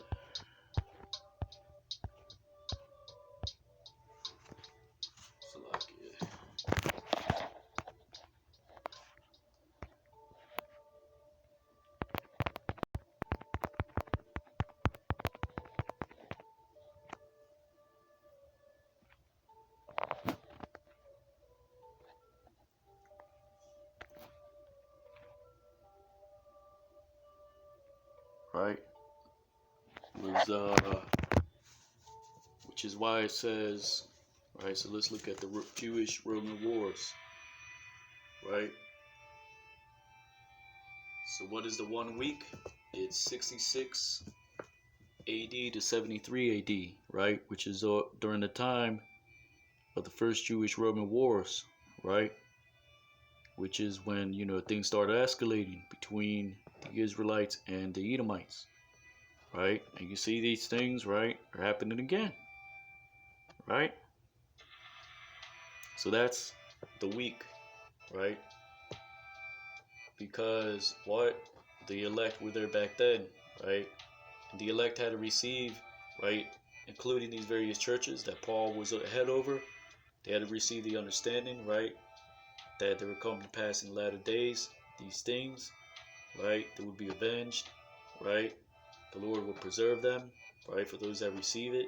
Right? All these things, the elect received it back then to confirm the covenant that Hamashiach Yahushua is going to return, and so on and so forth. All these things that you read about in the epistles and the Acts of the Apostles, right? And in the midst of the week, right? So when right, these various churches, right, and the elect were there as well, right? They understood, right? Confirming the covenant for 1 week is understanding, well, what Yahushua was saying was true. Desolation was coming, right? You spoke of it, right? And now, right, it gets confirmed, right? So that was their confirmation in the midst of what? The Roman Jewish wars, right? And in what is the midst of the week? 70 AD, right? The end all be all of when the Romans would destroy the city, cause the sacrifice, the oblation to cease, right? Make it desolate, right? And the elect were preserved, which is why they fled, right, from Roman persecution. It says in Revelation chapter 12, right, and the earth helped them, right, because the elect had to be preserved during that time. Their seed had to be preserved, right? And that determined shall be poured upon the desolate, meaning, the 2/3 back then, right? They're going to receive the same judgment that they received back then. And they're back today, right? The wicked Jews, right? The proselytes, right? They're all back, right? So there you go, right? That's the 70 weeks. That's going to go hand in hand, right? Revelation chapter 12, right? We're going to show you, right? Salakia. This is the book of Revelation, so you can look that up yourself. You gotta, right? Like the elder apostles say, right? You can't know the mystery unless you know the history, right? This is Revelation chapter 12 and verse 15, right? Revelation 12 and 15, lessons within lessons, right? And the serpent cast out of his mouth waters as a flood after the woman, that he might cause her to be carried away of the flood, right? The Roman armies come passing about, right? Till desolation was nigh, and to be poured desolation upon the desolate, right? Confirm the covenant with the elect that were there back then, right? Because that was their confirmation, the siege of Jerusalem, the armies come passing about, right? And desolation upon the desolate, right? Meaning the wicked Jews, all them, they received their judgment back then. And their judgment is coming in these latter days, right? Revelation 12 and 16, and the earth helped the woman, and the earth opened her mouth, and swallowed up the flood which the dragon cast out of his mouth. Meaning the earth helped the woman, which is Israel, right? These other countries round about, they took in these refugees, right, that were scattered Israel, right? Why? Because that's the Lord's will, right? And it was written already, right? This is prophecy playing out, right? There had to be a scattering, right? Removed into all nations until the time of the Gentiles be fulfilled, right? Luke chapter 21, right? And let's get that, right? And I brought that up previously, but let's get Matthew 14. No, that's not it. Damn, what the hell was it? Matthew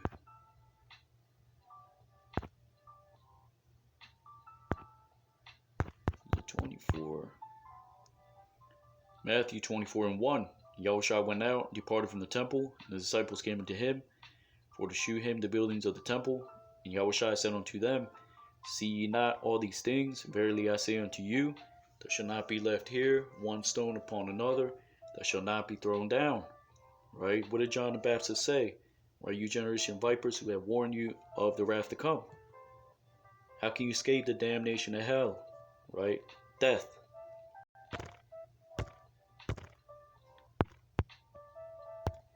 Luke chapter 21 and 5. And the some spake of the temple, how it was adorned with goodly stones and gifts. He said, As for these things which ye behold, the days will come in which there shall not be left one stone upon another that shall not be thrown down. Right? Verse Luke 21 and 20. And when you see Jerusalem compassed with armies, then know that the desolation thereof is nigh.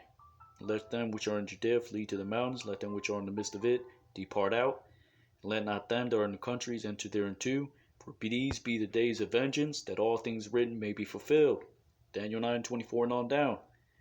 But woe unto them that are sucked with child, and to them that give suck in those days, for there shall be great distress in the land, and wrath upon this people. They shall fall by the edge of the sword, and shall be led away captive into all nations. Not just West Africa, like some camps say.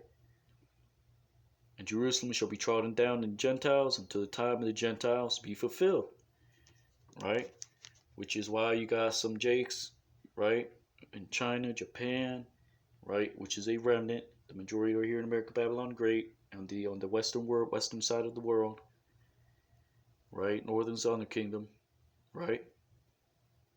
But you got some Jakes, right? In Britain, right? Eating chips and fish and chips, right? You know, you got right, those what do you call them? Fellows. I don't know how to. I mean, I'm not sure how the British people really talk, but right. Cannot get fish and chips, right? That's Jake, right? And I've seen it. You know, I watched some of these travel YouTube channels, right? You can see Jake there in the background frying some, you know, some calamari or whatever British people eat. You know, I just, you know, so yeah, right? So Revelation, let's go back to the book of Revelations, right? Revelation 12 and right?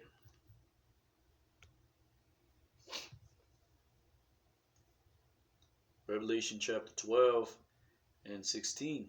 And the earth helped the woman, and the earth opened her mouth, swallowed up the flood, which the dragon cast out of his mouth.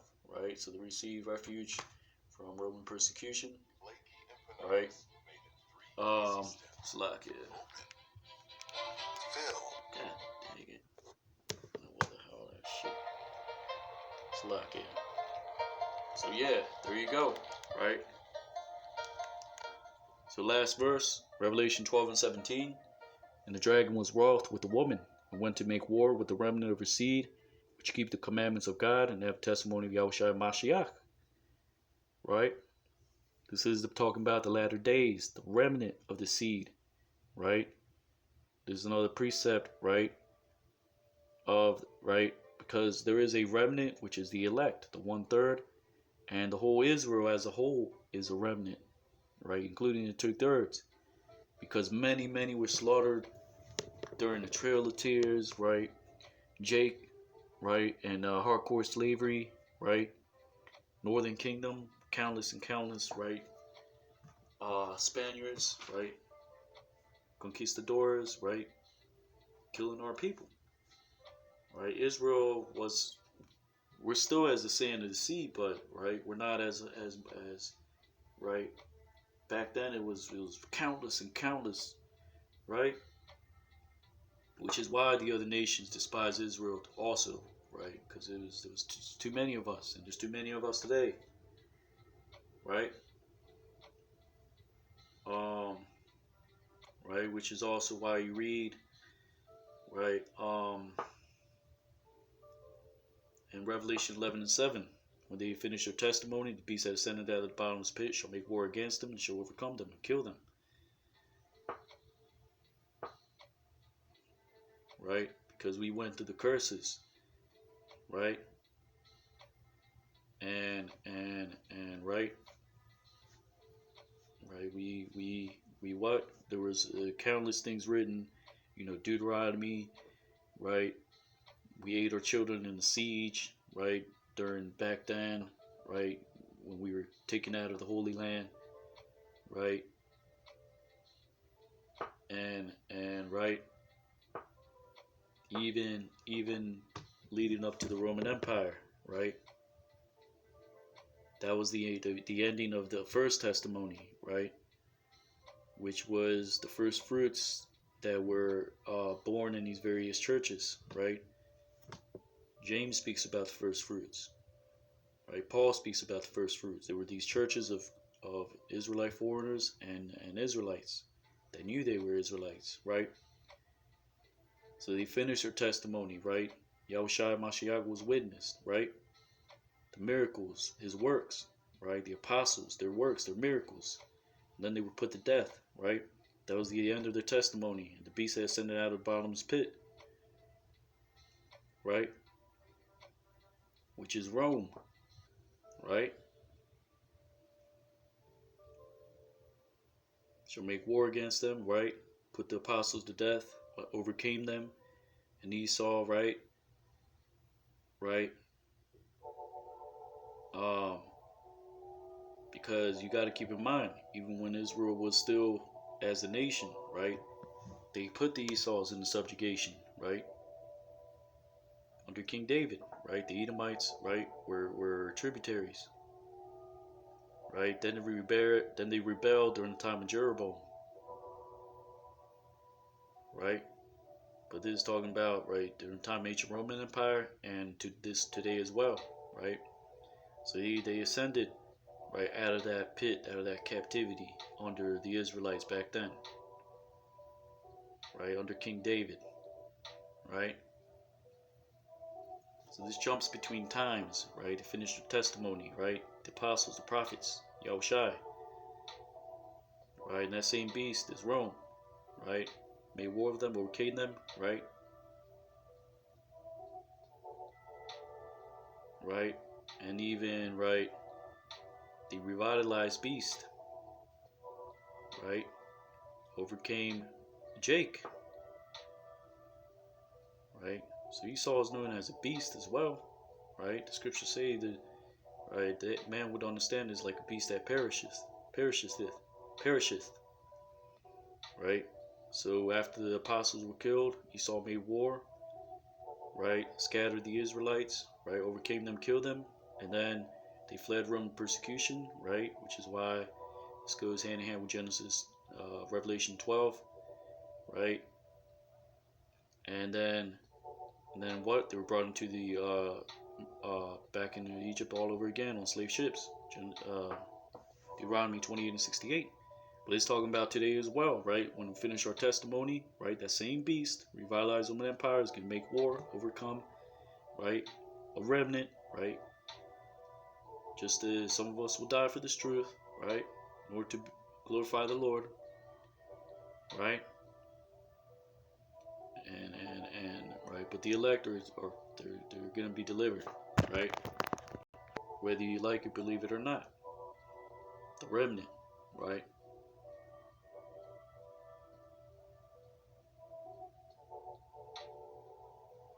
So this happened back then, but you can watch the Revelation 11 breakdown for that understanding, right? But it's going to happen again, right? And the dragon was wroth with the woman and went to make war with the remnant of her seed, which keep the commandments of God and have the testimony of Yahweh Shai, right?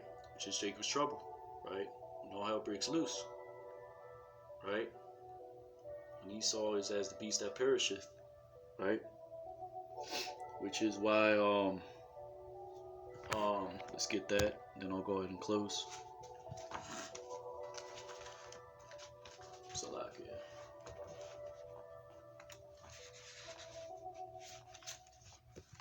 I meant to get this earlier.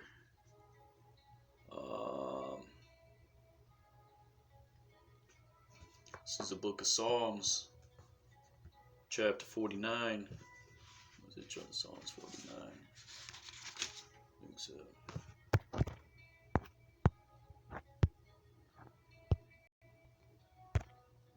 Psalms chapter 49 and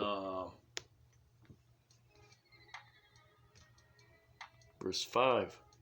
Wherefore should I fear in the days of evil, when the iniquity of my heels shall compass me about? Right? The days of evil is what? The days of vengeance, right? Jacob's trouble, right? The desolation, right? Which is going to happen again, right? When the iniquity of my heels shall come past me about, right? Because we are paying for the iniquity of our forefathers, right? And this is why Jacob's the heel, right? So that has to be an end of Esau, right? Which starts with the end of his kingdom, right? In the beginning of Jacob, right? Which is why he's the heel, right? Because after that comes Jacob, right? Right? Which is why he took a hold of Esau's heel out of the womb, right? And now what's happening, right? Right? The heel, Iquab, that's where you get, right? Iquab, that means an end, right? Right? Esau is the end, right? But really, we're the end of because we're gonna bring this word and make the end, right?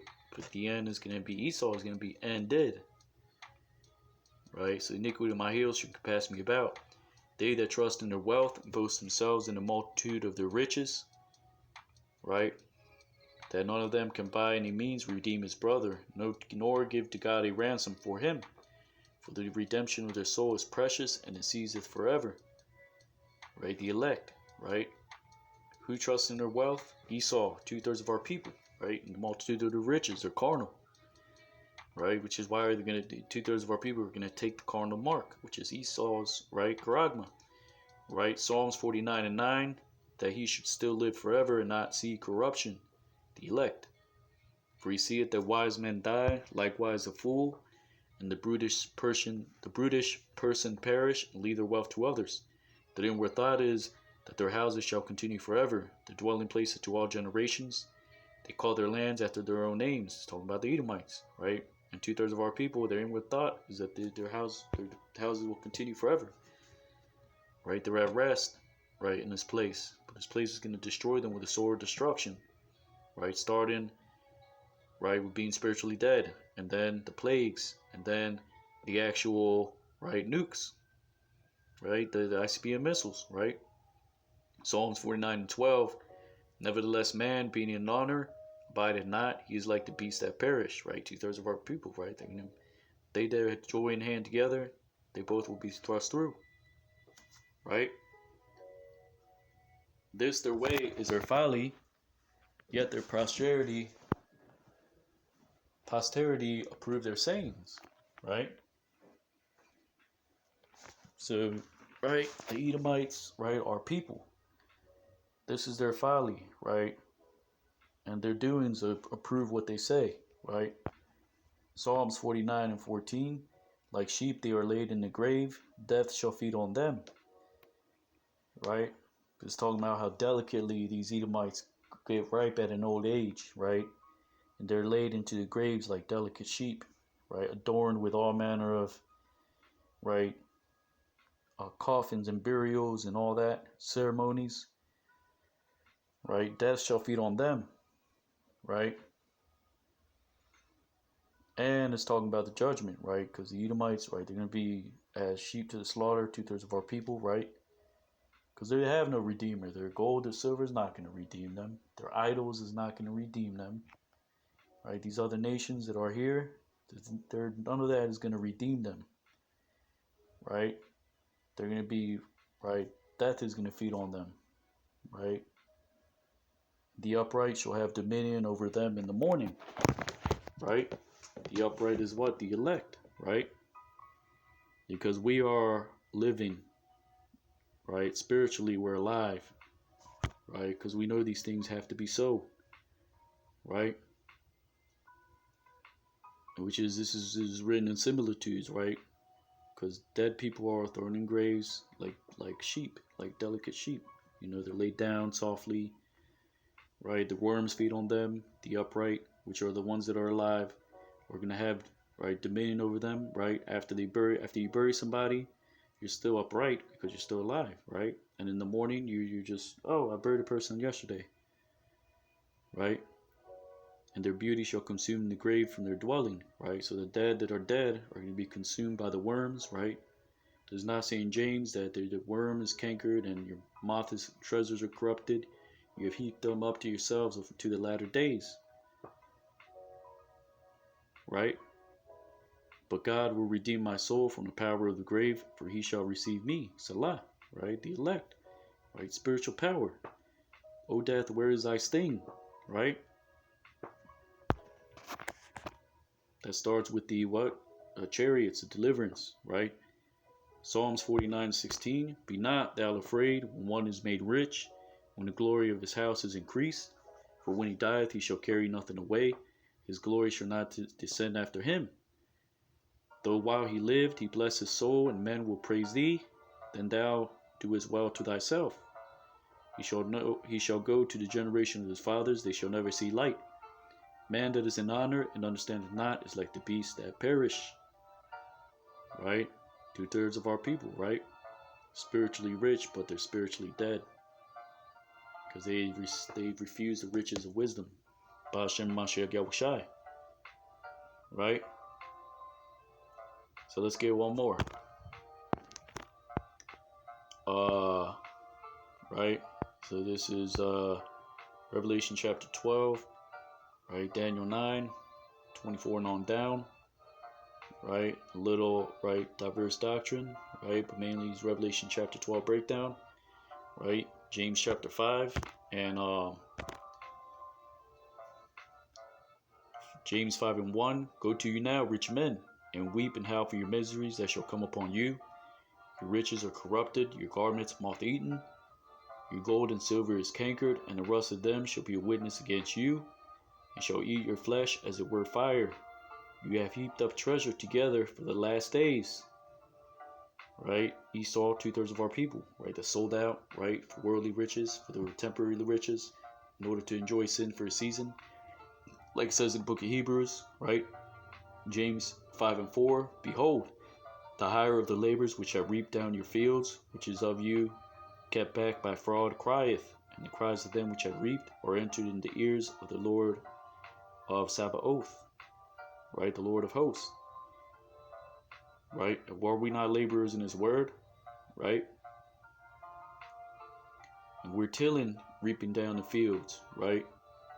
Right? But our people want to keep us back, right? They want to scoff, right? They don't want to call upon the name of the Lord, refuse the law, statutes, and commandments, right? So we're crying, right? Lord, deliver us from this wickedness. Deliver us from 2/3 of our people, right? Deliver us from the wicked, right? Because we're Esau's laborers as well, right? Right? We're subjugated. We're subjects, right? Nation in exile, right? And he's kept it back by fraud, right?